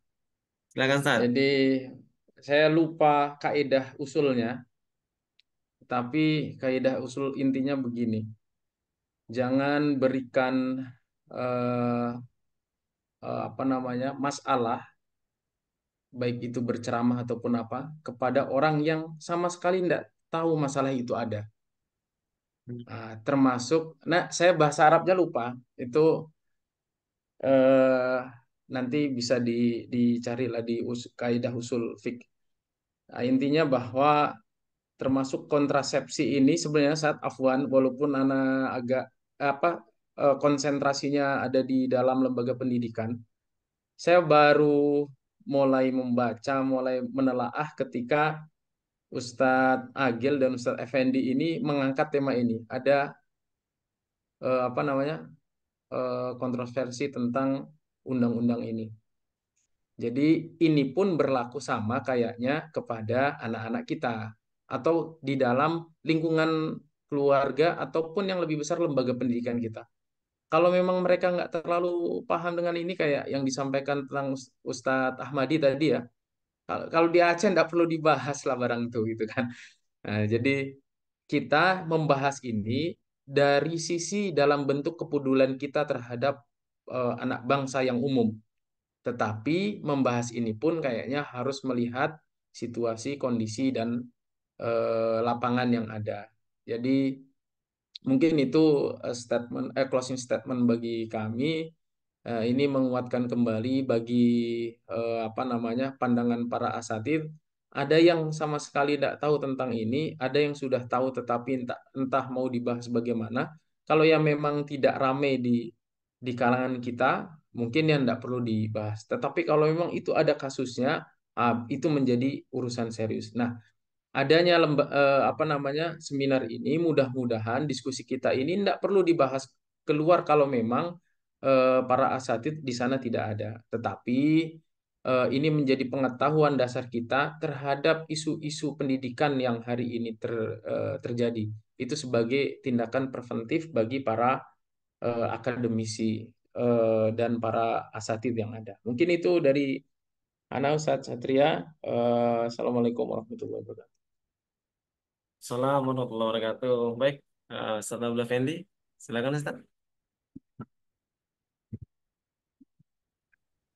Baik, Ustaz. Setuju tadi yang disampaikan oleh Ustaz Ramanda ya. Untuk hal yang sebenarnya fakta-fakta yang tidak terlalu atau bahkan mungkin tidak diketahui oleh kebanyakan dari kita, maka ya eh, lebih baik kita coba lihat lagi sebetapa pentingnya kalau ini dibahas gitu ya. Nah, dan saya menambahkan dalam hal eh, sebagai seorang kami mencoba untuk menjadi seorang pemikir gitu ya. Kalau memang pun tidak digunakan hari ini pemikiran-pemikiran yang kita sampaikan malam ini, setidaknya kita tahu Islam itu selalu punya solusi. Mungkin hari ini belum kelihatan akibat dari legalisasi Perpu ini atau PP ini, tapi bagaimana ke depannya kita tidak tahu wallahu alam. Karena hadis Nabi kan menyatakan bahwa satu zaman itu hadir tidak akan lebih baik daripada generasi zaman sebelumnya gitu. Itu yang saya khawatirkan. Dan mudah-mudahan ini menjadi pemberat hisab saya dan juga kita semua di akhirat kelak, bahwa ketika berbagai apa namanya kebijakan-kebijakan tidak sesuai dengan Islam itu digulirkan, kita berada di barisannya al-ghuraba, orang-orang terasing yang senantiasa mencoba memperbaiki lah dengan keterbatasan kita, keterbatasan bahasa Arab kita dan seterusnya. Tapi kita punya kepedulian. Nah, itu paling jadi tambahannya biar lebih mix and match dari Saraman dan tadi. Allah lebih sawab. Alhamdulillah, Masya Allah. Nah, saya lega sekali Ustaz ya mendapat pencerahan pada malam hari ini. Besok-besok besok saya masuk ke sekolah saya sampaikan karena diri saya Ustaz. Ini jangan kalian pakai ya. Ini nggak boleh haram bagi kalian. Nggak boleh megangnya. Karena gara bebasnya itu tadi Ustaz. Jadi sekolah-sekolahnya dibeli Ustaz. Nah, Indomaret mana peduli Ustaz ya. Atau Alfamart apapun itu nggak peduli. Yang penting laris manis Tanjung Kimpul ya kan Ustaz. Pegang laris duit kumpul. Gitu. Baik, itu saja para santri Allah SWT. Masya Allah, semoga pertemuan berikutnya bisa membuat kita lebih peduli lagi terhadap pendidikan di negeri ini, bahwa memang kondisi pendidikan kita di negeri ini sedang tidak baik-baik saja ya. Walaupun begitu, kita sebagai tenaga pendidik untuk anak didik kita banyak berdoa kepada Allah ya, pribadi saya dan mengajak kepada para ustadz semua untuk terus menjaga apa namanya anak didik kita agar taat menjadi orang-orang yang bermanfaat untuk umat, khususnya lagi untuk kemajuan agama Islam. Wallahu a'lam bishawab. Saya ucapkan terima kasih banyak, jazakumullah khairan katsiran. Ya, biasa kalau saya ada acara saya tutup dengan pantun ya. Kalau ada jarum yang patah, jangan simpan dalam peti. Kalau ada kata-kata yang salah, jangan simpan dalam hati. Burung Irian, burung cendrawasih, cukup sekian dan terima kasih. Assalamualaikum warahmatullahi wabarakatuh. Waalaikumsalam warahmatullahi Assalamualaikum warahmatullahi wabarakatuh. wabarakatuh. Izin Ustadz, para Ustadz kita foto dulu para Ustadz ya. Foto dulu kita. Kita tunjukkan ke dunia hari ini ada kegiatan besar ya untuk kontribusi pendidikan di negeri ini, Insya Allah. Baik, para Ustadz, ya Ustazah mungkin yang hadir ya, silakan hidupkan kamera jika ingin berfoto. Itu kan ketiga kita akan take foto ya. One, two, ada ini merah ini kamera saya. Kita start. Oke, one, two, three.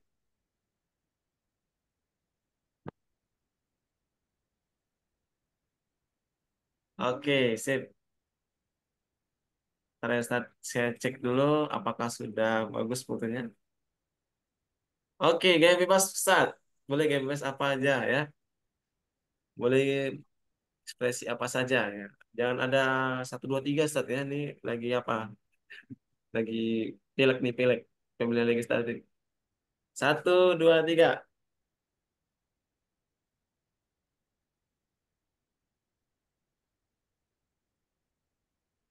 Oke, Jos. Mantap.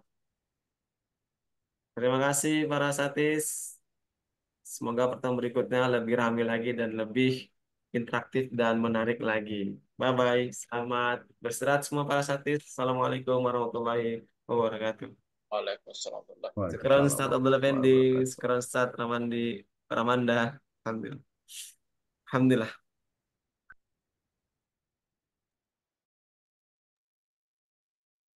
Izin kita tutup Ustaz ya.